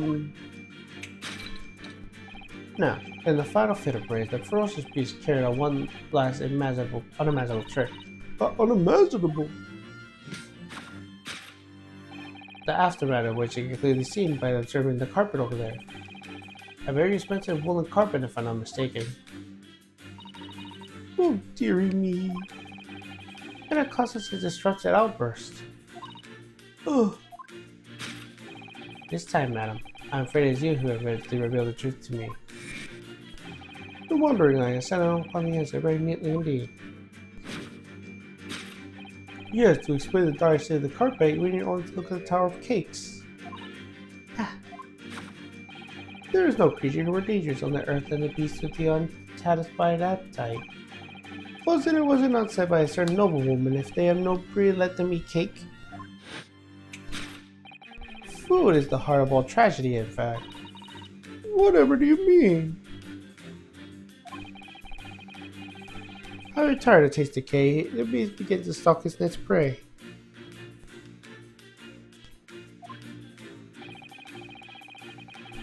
I'm sure I need to spell out the nature of the final destruction carried out by the beast. There's only one logical conclusion.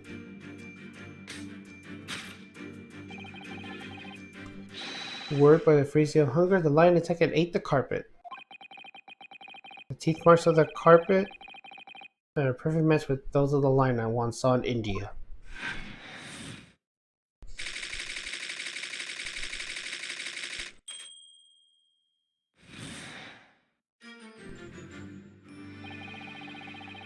Thus concludes Sherlock Holmes' great deduction of this beastly puzzle.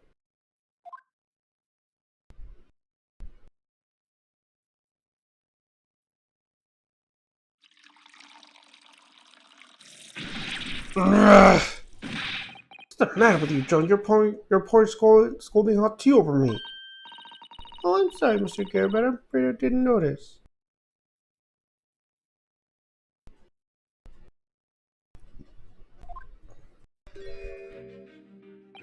My deductions can be startlingly sharp. It stands to reason why your cupboards were on his shoulder.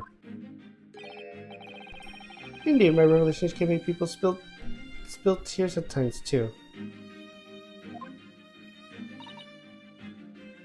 Oh,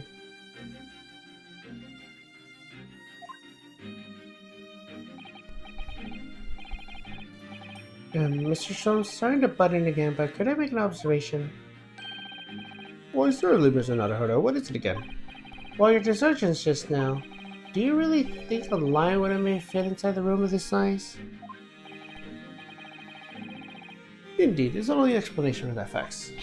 A terrifying truth all too often lies beyond the realms of the common sense. But wouldn't it be the idea to consider what lies inside the realm of common sense as well? But if the arranged caged lion run amok in this very room, surely Mr. Garrett and his pin would have been hurt, or worse. That's where you are stuck. No doubt the former military man has won against the beast using their large cannon. I thought you said they sold the lion to the circus. And what about the food? Meat and potatoes are one thing, but I don't believe I have ever heard of a lion that drinks tea.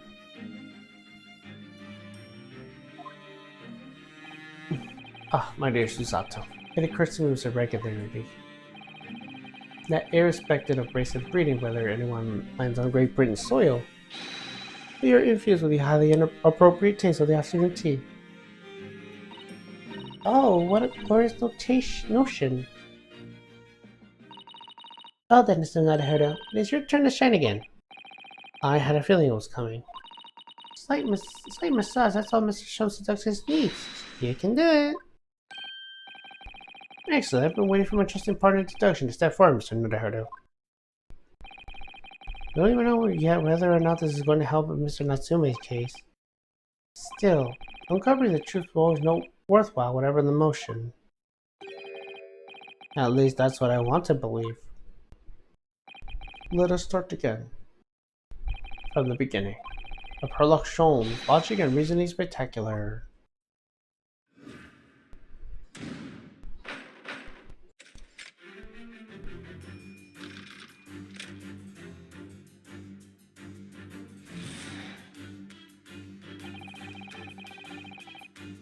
It certainly shouldn't take a great detective to see That the fearsome beast has been on the rampages laid within these four walls. Thus we are faced with the question, what form did this beast take? Ah, for a man in the mirror today, reading your eyes is uncommonly candid. I... Your future glance, Mr. Gerbat, led us directly to the answer. The true nature of the beast that has run rampant here is revealed by the lion statue. I really didn't see a lion thing coming. No, but if you observe Mr. Gerbat's reaction, it rather seems as though some beast did indeed ran amok in here in this room. He has something of a very fierce nature. But it couldn't have been a lion transported from India. So what is it then? You must follow Mr. Gerbat's gaze. That will lead us to the true answer.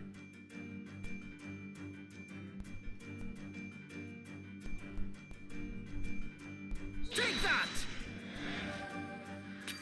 Oh.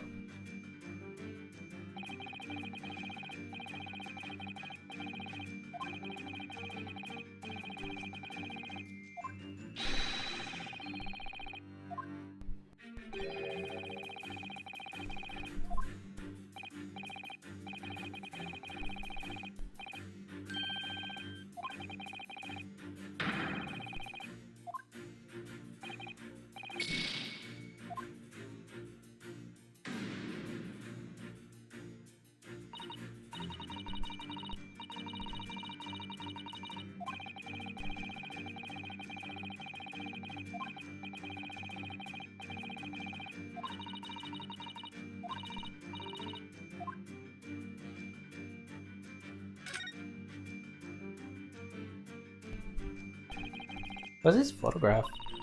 It appears to be Mr. Gerbat's wedding. He looks very happy, doesn't he? He does, but you can't make out his bride. No, how unfortunate. Something must have struck the glass directly to the woman's face. I wonder what happened. Probably best not to dilute too deeply here. Take that!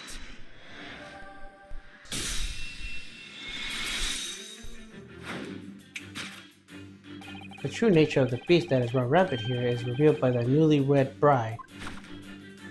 Precisely, Mr. Nadahodo. No as an explanation could possibly fit. Yes, this frame print pictures your wife, Mr. Gerbat. And while I lament the fact that her face is obscured, you can still make out her mighty arms and note the considerable horsepower they could contain. Oh, indeed, surely anyone with such powerful constitution would be honored as it described as a beast. Honored might be stretching a point.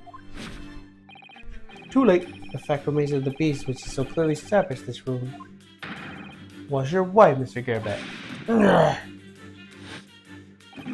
The chilling traces of the wild rampage are still very much in evidence. Well, Yet we look around, the beast in question fails to present itself. where could this angry creature have disappeared to? Madam. Me? I pray you don't consider me mischievous, but it's clear to me as one glance in your direction. It is? Your trespassing will give us a handsome clue of the beast's current whereabouts. Poor fragile, defenseless woman is beside herself. Well, I don't know about fragile. Oh dear. Anyway, Mr. Shulman is quite right. There's no sign from Mrs. Gerbat everywhere. At least there might be a clue to her whereabouts. A clue that this maid is trying to hide. I wonder what Mr. Garabet's wife could be.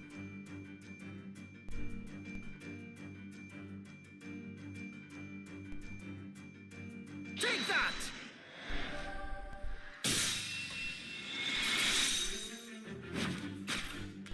Your wedding ring gives us a hint a clue of the beast's current whereabouts. Ah. Indeed it does. That flowery band gleaming on your finger gives it away. For it is identical to the one shown in the hand of Mr. Garabet's wife in this photographic print. In other words, you are no ordinary household maid. No. You are Mr. Garabet's lucky bride. You are Mrs. Garabet herself. Oh my word!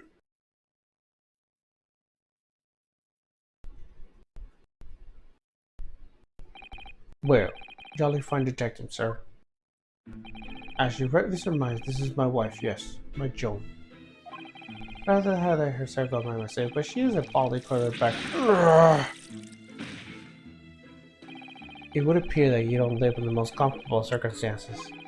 After all, you are a retired army man, yet you are a business of renting out rooms.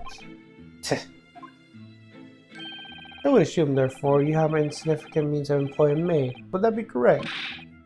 It's not right, I tell you.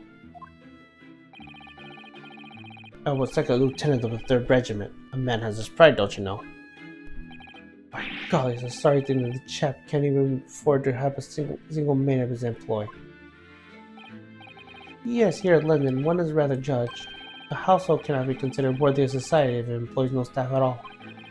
Though, as my considerable opinion, such concerns and appearance are a folly. You mean Mr. Garabet has his wife work as his maid? Precisely. Am I right, Mr. Garabet? Only in company, obviously, but listen here. This must remain a secret. Tip-top secret, please.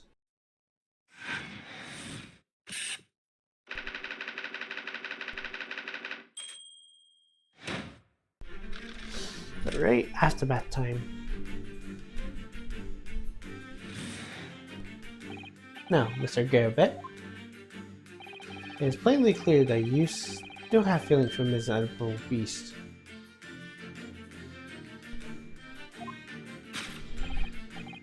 Indeed, it is that believers suppose that distress has lost that caused you the versatile grandchildren. Your head weighs heavily on your shoulders. The pain you feel will be revealed by the supporting arm. Mr. Shoulders is quite something, and he still calling Mr. Garabet's wife obese. Yes, as a woman, it feels rather uncomfortable. But Mrs. Garabet is standing beside her husband as we speak. In other words, he hasn't lost his beloved at all, has he? Oh, how true! So perhaps a supporting arm that seems to be popping up his head has some other significance then. According to Mr. Shaw, Mr. Garabet's pain is sensible though. What kind of post of his really signify? Take that!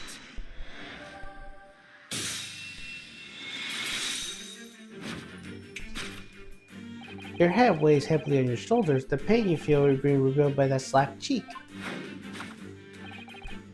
And of course, it is deliberate of the impressive smiley cheek that refused to fade. Was you, Madame Joan Garabet? Well, yes. You have been desperate to hide that slap mark on your cheek, sir.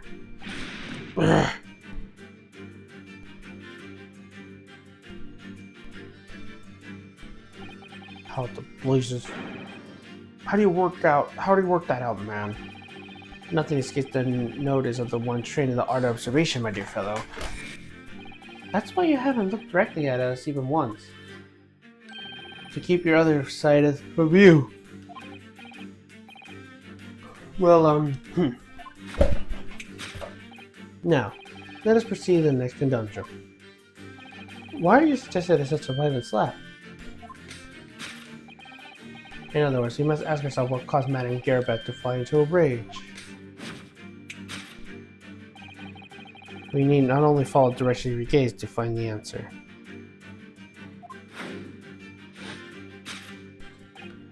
Yes, it's a pile of bills that is given the rise of the pain you suffered. Didn't Mr. Sholmes say the bills were all for Lion Father?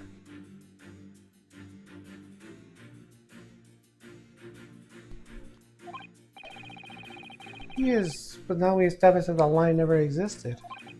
Which can only mean that the thing responsible for gobbling up all that food was Mr. Gerbert's wife. Mr. Naruhodo, she's a person, not a thing. Yes, well, she's also a person who gave her husband a mighty slap around the face. One so hard that left the perfect hand mark, in fact. Yes, but would one want to hit her husband in such first, I wonder? I'd like to know the answer to that question.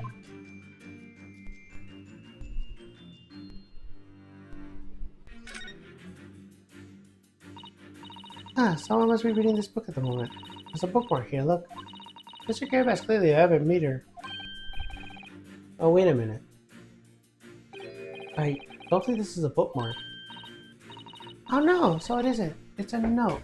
Woman's hand. Oh, James, I love you. Yours, Mary. And look next to the signature here. Lip marks, make with Wizdick. Oh, what a passionate romantic gesture. Don't get any ideas, Susato-san. Oh dear, I'm sorry. But this bookmark's actually a love note then.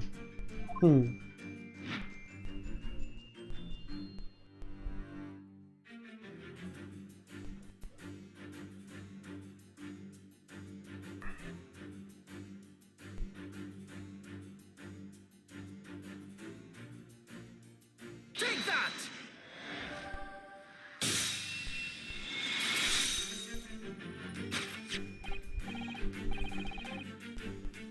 Yes, it is this love note that has given rise to the pain you suffered. Oh, James, I love you. Yours, Mary. Passionate indeed. Perhaps the sender of this note is certain Miss Mary is applied to the ointment here? Ugh. But I don't know that balding woman. You don't know her? That note wasn't written to me. It was just in the book. I don't know how it got there. It was just in there, you say? That's right, that's what I've been saying. Ugh. Likely story. Now listen here, John, you old thing. I explained at the time. I bought that book at a second-hand place, and that note was already been in there. So the previous owner of the book was using this note as a bookmark, you mean? That's right. That's what I've been saying. Ugh. A likely story. For heaven's sake, woman, look at the name. It's written to James. My name, in case you've forgotten, is John. Ugh. A likely story. Are you questioning my name now? And there we have it. Found the explicit of a female heart and unleashed the beast with the most ferocious bite. Ugh. Now, in the final outfit of brains, our ferocious beast carried out one last unimaginable attack. Unimaginable?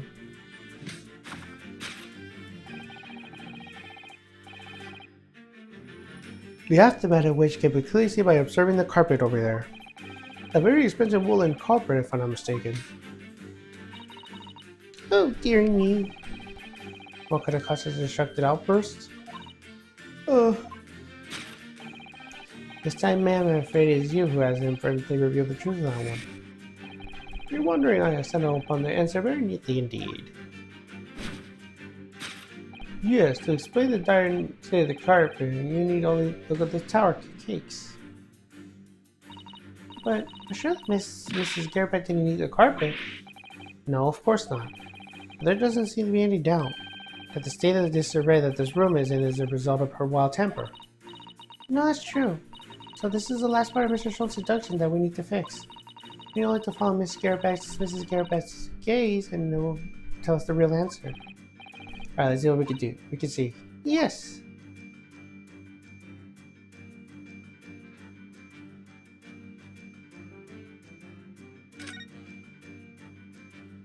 The carpet here has been ripped to shreds. Yes, and according to Mr. Schultz's deduction, its ears match to those made by the Indian lion's teeth exactly. Oh, look here. What is it? If you look closer to the edge, you can see scorch marks. Oh yeah, so you can. In that case, perhaps the carpet wasn't eaten in the normal sense at all. Let's rethink about this with that in mind.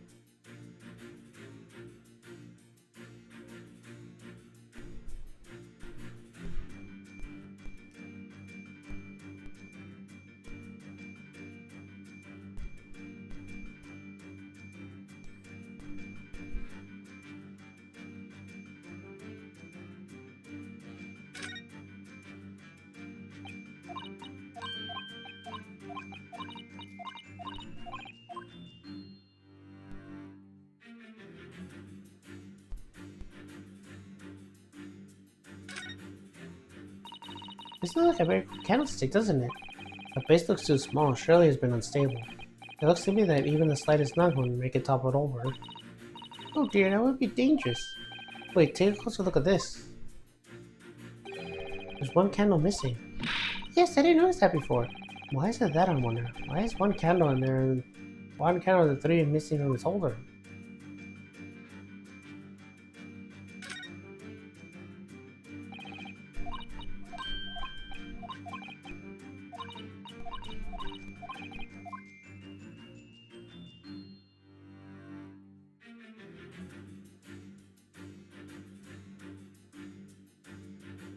Take that!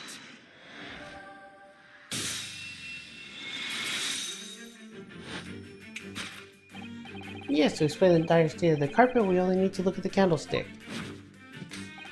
How illuminating, my dear fellow, and of course the only possible way out of this logical labyrinth. Yes, the remnants of the ferocious attack in which the carpet was devoured was clearly visible. Indeed they are. The scorch marks of the edge clearly give the truth away. Scorch marks? It would appear that this room is the scene of a little maternal altercation. Mrs. Garabet's mighty arm muscles left an impression not only to her husband's face, but on the entire room. The force of her strike caused a candle to fall into the holder. In on seconds, the carpet was alight, and the whole corner of the room was in flames. Yes, the most ferocious beast in the world is neither a violent lion or a vengeful woman, but fire. And in this room, the ferocious beast barred his claws and ran amok. Adequately put, my dear fellow. As you can see, there is but one conclusion here.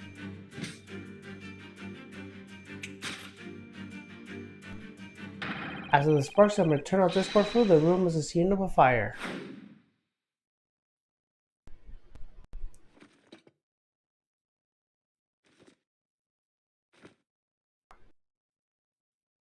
Mr. Sholmes, sir. I salute you!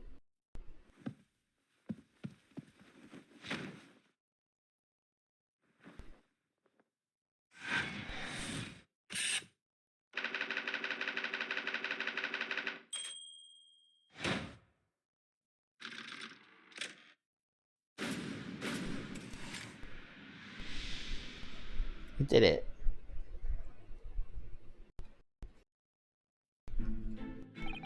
It's these dash long winter nights, you know. Nothing to do but read in front of the fire. Luckily, there's a jolly good Senku and bookshop just around the corner. All by my old novels there. And on the pages of one particular novel, you discover this rather illiterate material. But your wife abolished you harshly, it seems. Don't know about demolish. Demolish were rather close to the mark. The beast is more certainly not this. Ugh. Here we go again. And the carpet? Was that destroyed by fire when the candle fell on the floor? Afraid to say it was. Happened on the blink of an eye, you know. The whole place filled with smoke. Couldn't see a bally thing. I was caught between the old six rings and the raging flames. You're painting a torn picture, sir. One that would be the most entertaining. That's sympathy for you. Didn't take long for the fire to spread, of course. The ballet furniture started going up as well. We had to hide the mess behind the screen for the time being. Over there, Mr. Garabet? Well, you have nothing more to hide now, if you allow me.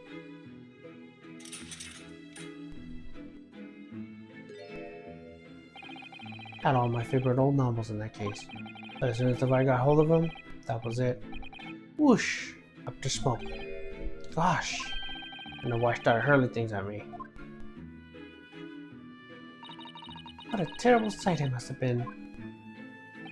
There was I, back up against the window under heavy enemy fire. It had 3 books coming 10s of a ton.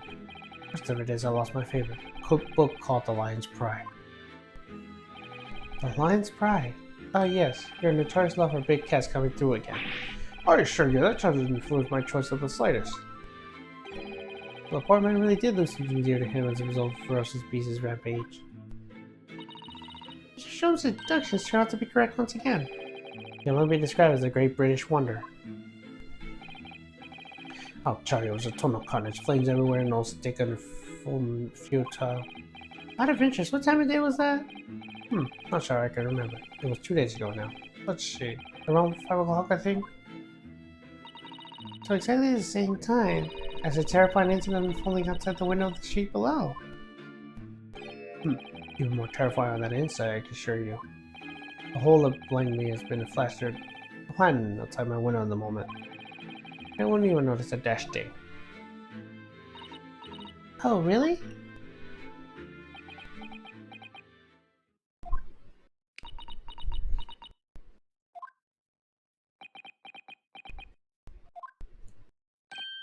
Mr. Sholmes? Yes, Mrs. Nedharda, what can I do for you? Well, I think we got to the bottom of Mr. Garbat's situation now. But what does it have to do with Mr. Natsume's circumstances? I can help you there, I'm afraid. What? My dear fellow, if you recall, I say as much from the outset. I warned you that although I knew the entire Iron Man is be hiding something, I cannot be sure whether the secret could prove to be irrelevant or not.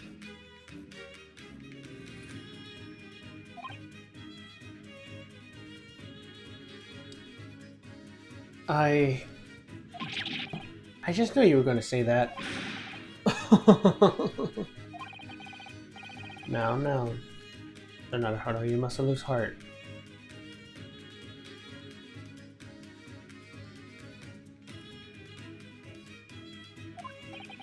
Never mind. That all things fall to one of the 2 categories. Those relevant to the case and those not. That makes no sense to me. Well, no matter. It is of far greater importance for you to make up your mind now. Sorry? Visiting hours of the prison will soon be over. Oh no, is it that time already? If we were to accept Mr. Natsume's case, we have officially paperwork to attend to. So that's it. No more time to think. Perhaps you'd like to betake yourselves to bidding us farewell now? I must prepare supper for Mr. Garbat.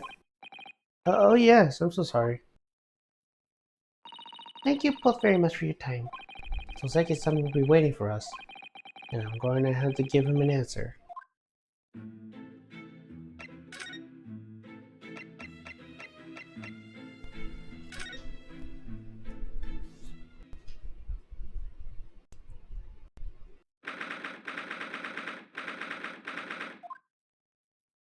It's time, Mr. Natura.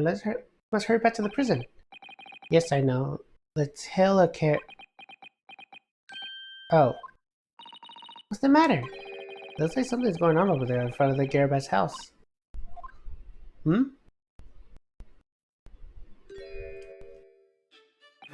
I know thee not, old man. Fall to the prayers. Who you calling old man, you man-looking nitty pitty? There are more things in heaven and earth no rat than a dreamt of your philosophy. Who this harasser fellow? What are you on about? Excuse me. What the? Who are you now? I'm sorry, it just looked as though there might be some problem here. And my associate here, Mr. Miyanosuke Naruhodo, is a lawyer, you see. A lawyer? What?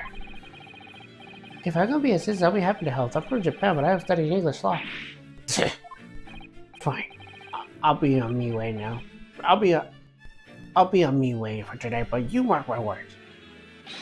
This ain't over yet. Get thee on a nushi. Do I look like a bum nun to you?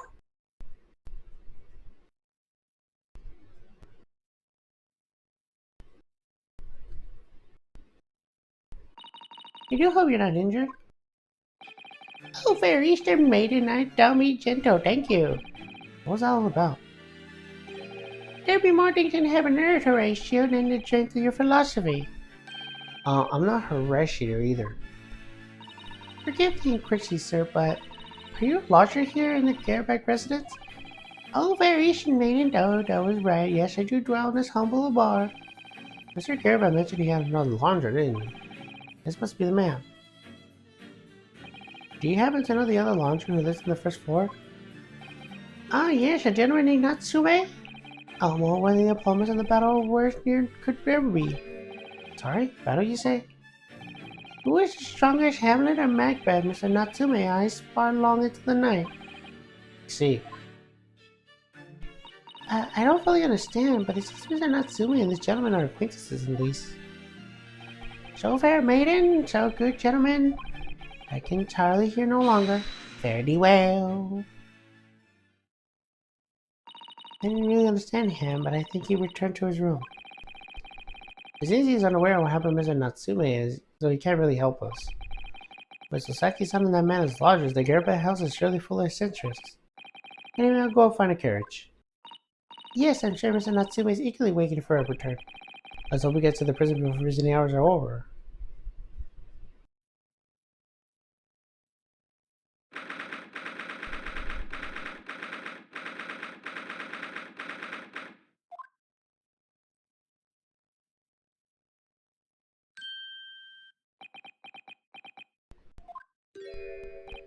Oh, it's you. You're here. You came. Welcome, student, Mr. Naruhodo Squire. I can't believe you came back. I'm so touched. We are so sorry to keep you waiting, Mr. Natsume. Oh no, there's nothing up in relax. If I were a cat, I would purr with pleasure with the company of such fine compatriots. Noble, nurturing, never failing Nipponese. Oh, now, let's not get carried away. Oh, I quite agree. There's nothing more reassuring than the familiar one native's laugh. On the other hand, it is through a friendship descending international borders that one truly appreciates the facts. Such as my brief, that is. Oh, it's you. It's you. The miserable, rotten spy, Herlock Sholmes.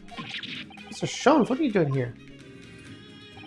I have no intention of doing anything per se. Save observing, of course.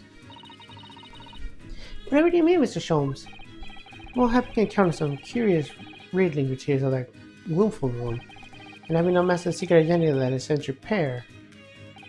I decided I should drop by on my way home to see how the invested friend is faring. Gloomful room? At least your combination here offers a window, my dear fellow, in that sense is a superior option.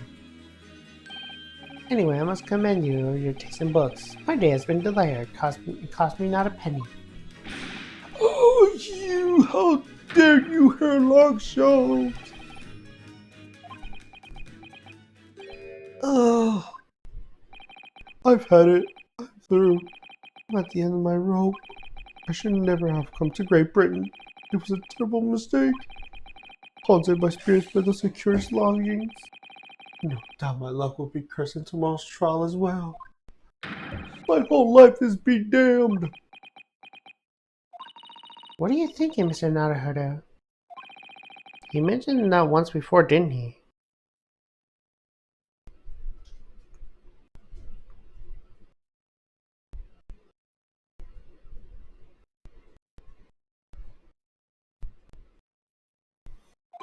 And his launches were cursed, I mean.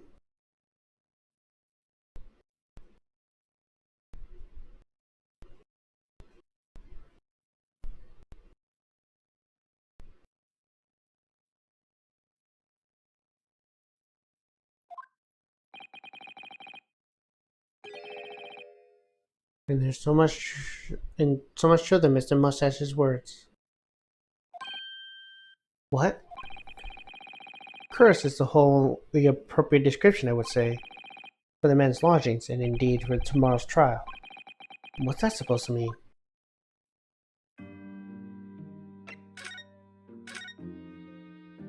Mr. Natsume, what do you mean by you say you just now about the trial tomorrow being cursed?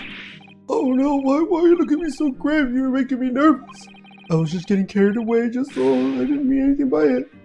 Oh, I see. That really agitated him. You don't mean the trial really is cursed somehow?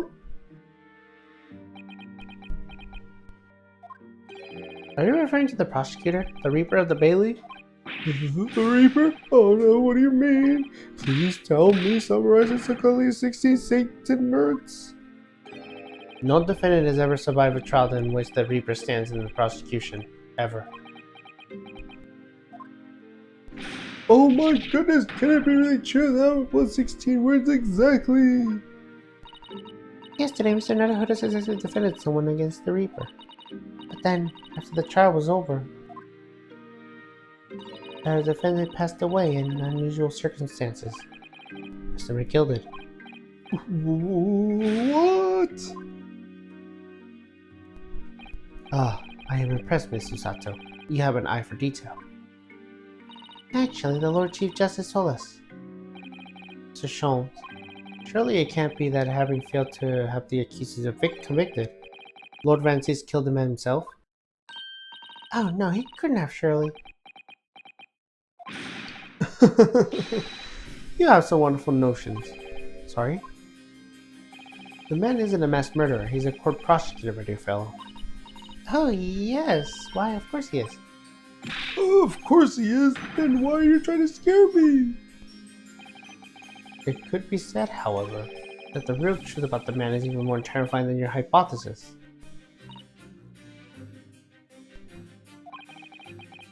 What on earth do you mean by that?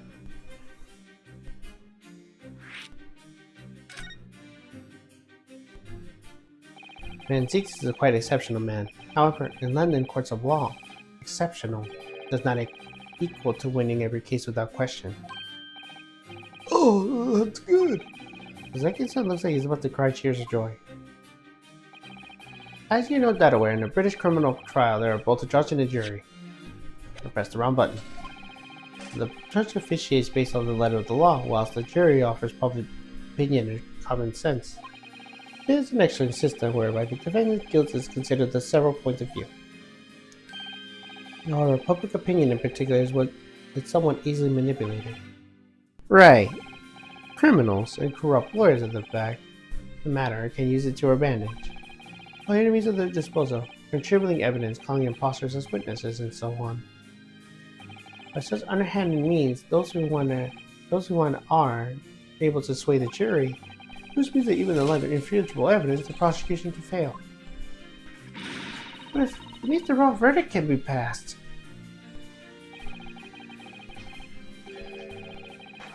Then sadly yes, from time to time, my dear ma'am. It is simply the reality of the situation. And that's alright. However, those indicted by Lord Van Zieks cannot accept justice. Their faith is sealed. Oh my! Though the justification may see them leave the courtroom with their freedom, within months they all disappear. It is most striking. Disappeared? But how? By the manner of misfortune, sir. Perhaps they are trampled under the passing carriage. Perhaps they fall into Themis and drown. Perhaps they are suddenly overcome by the raging fever, or perhaps attacked by highwaymen. Oh, no. All examples of the reality of events here in London, I'm afraid, Mr. Naruhodo.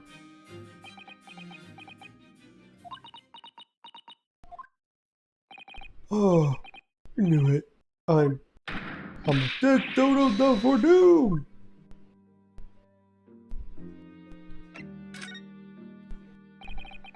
When you said accursed longings before, do you refer to your room in Mr. Garabet's house, I assume? Do you mean to say that you believe that place is cursed? It's been a year now since I came to Great Britain, but I only just been in London a week before I started to notice strange feelings for myself. That didn't take long then.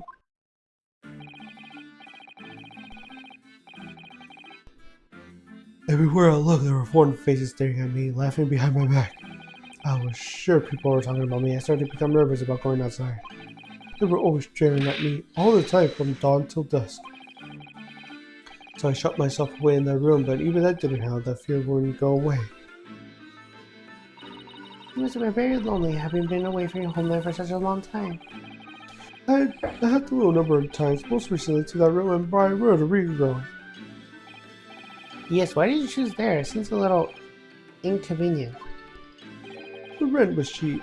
I had so little money, it appealed to me straight away. Of course, I asked why it's so affordable.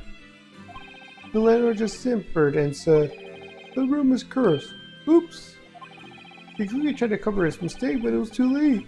So I told him, "If you have something to say, then say it. If not, don't mention it in the first place." Yes, well said. But it was true. It was all true. You mean the room really is cursed then? Ever since I moved to that windowless hellhole, my sleep has been plagued with nightmares. I awake feeling as though I've been choked to death. And by the waking hours, people are stabbing in front of me as I walk down the street. I'm branded a killer, thrown in prison. Nobody wants to know me. I'm surrounded by scary, sinister spirits. If only there was someone, just one person on my side. Can no one find it in his and her heart to believe me? Really, no one at all? To believe. Yes, to believe.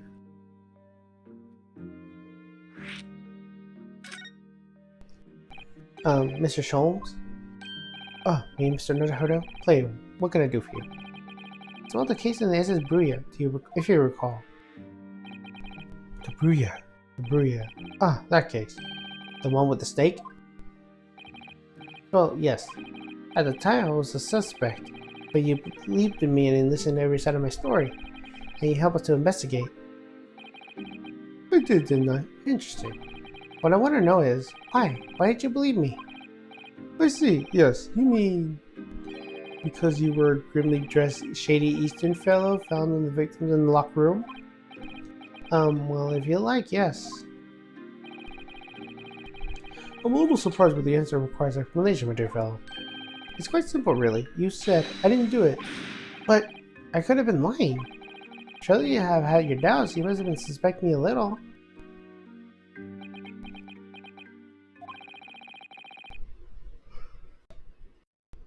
I think perhaps you have misunderstood. I neither recall believing in you, nor in that of which you were telling me. What? You see, the only things I believe in are those I choose to believe in. What? What do you mean, Mr. Sholmes? I make up my own mind about what is to believe and what is not. I sure like to believe in something, and I do. The circumstances I hang as far as I am concerned. But I could have betrayed your trust. In that case, I should have made an elementary error of judgment, nothing more. Betrayal of trust is an overused excuse, in my opinion. Meaning, whether or not to not trust one another is a final analysis down to oneself. It's a matter of which or not one can trust oneself. Yes, he's right. He's right. Locum student, Mr. Naruhodo Squire. Whether or not I can believe myself. A defense lawyer is only as good as his faith in his client. And that comes down to how much faith he has in himself. You were so right, Kazuma.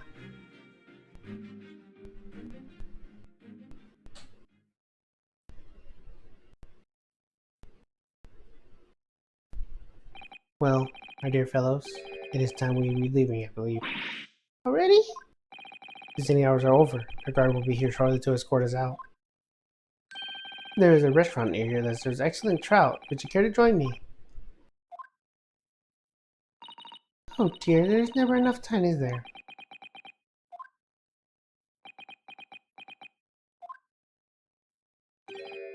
Mr. Natsume? If you like, in the trial tomorrow, I'll be happy to represent you. Locum student, Mr. Naruhodo Squire. As I said, I experienced a British courtroom for the first time yesterday. And although the man I was representing was found not guilty, I lost something crucial. Something crucial? What I believe in, defended, justice, or the truth. How to believe even. But I think I finally worked it out. I decided I must believe in myself above all else, to trust my instincts. Yes, Mr. Naruhodo. My instincts are telling me that you, Mr. Natsume, are innocent of this crime. And it's imperative that we prove it in court. No constance, Mr. Naruhodo Squire. I will fight for your innocence to the bitter end with every weapon available to me. I hope you'll permit me to represent you tomorrow. As I said when we first met, I'd like to entrust my faith to someone who will listen to me in my native tongue. Of course, Mr. Natsume. It would be fair to say, Mr. Naruhodo, that your mind was in many ways made up from the outset. You really needed events today to fully realize it. Yes, I think you're right about that. It's been a roundabout journey, but I got there in the end.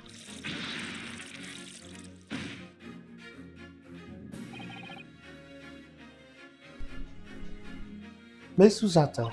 Yes? Would you be willing to stand by my side tomorrow and help me in court? Absolutely! As I said this morning, you may consider me your personal judicial assistant.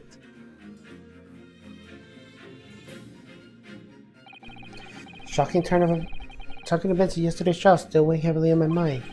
But it's time to start looking backwards. Kazuma believed in me, and Mr. Schultz believes in me now too. So it's time. Time that I learned to believe in myself. So Zeki-san has no one, he's all alone. So it's my job to help him, to fight his corner. Tomorrow, in the courtroom, with all the strength I must muster.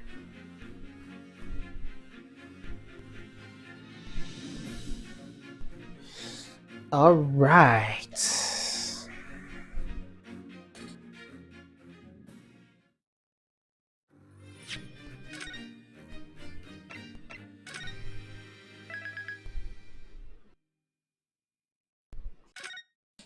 Alright, and that's gonna be it for now.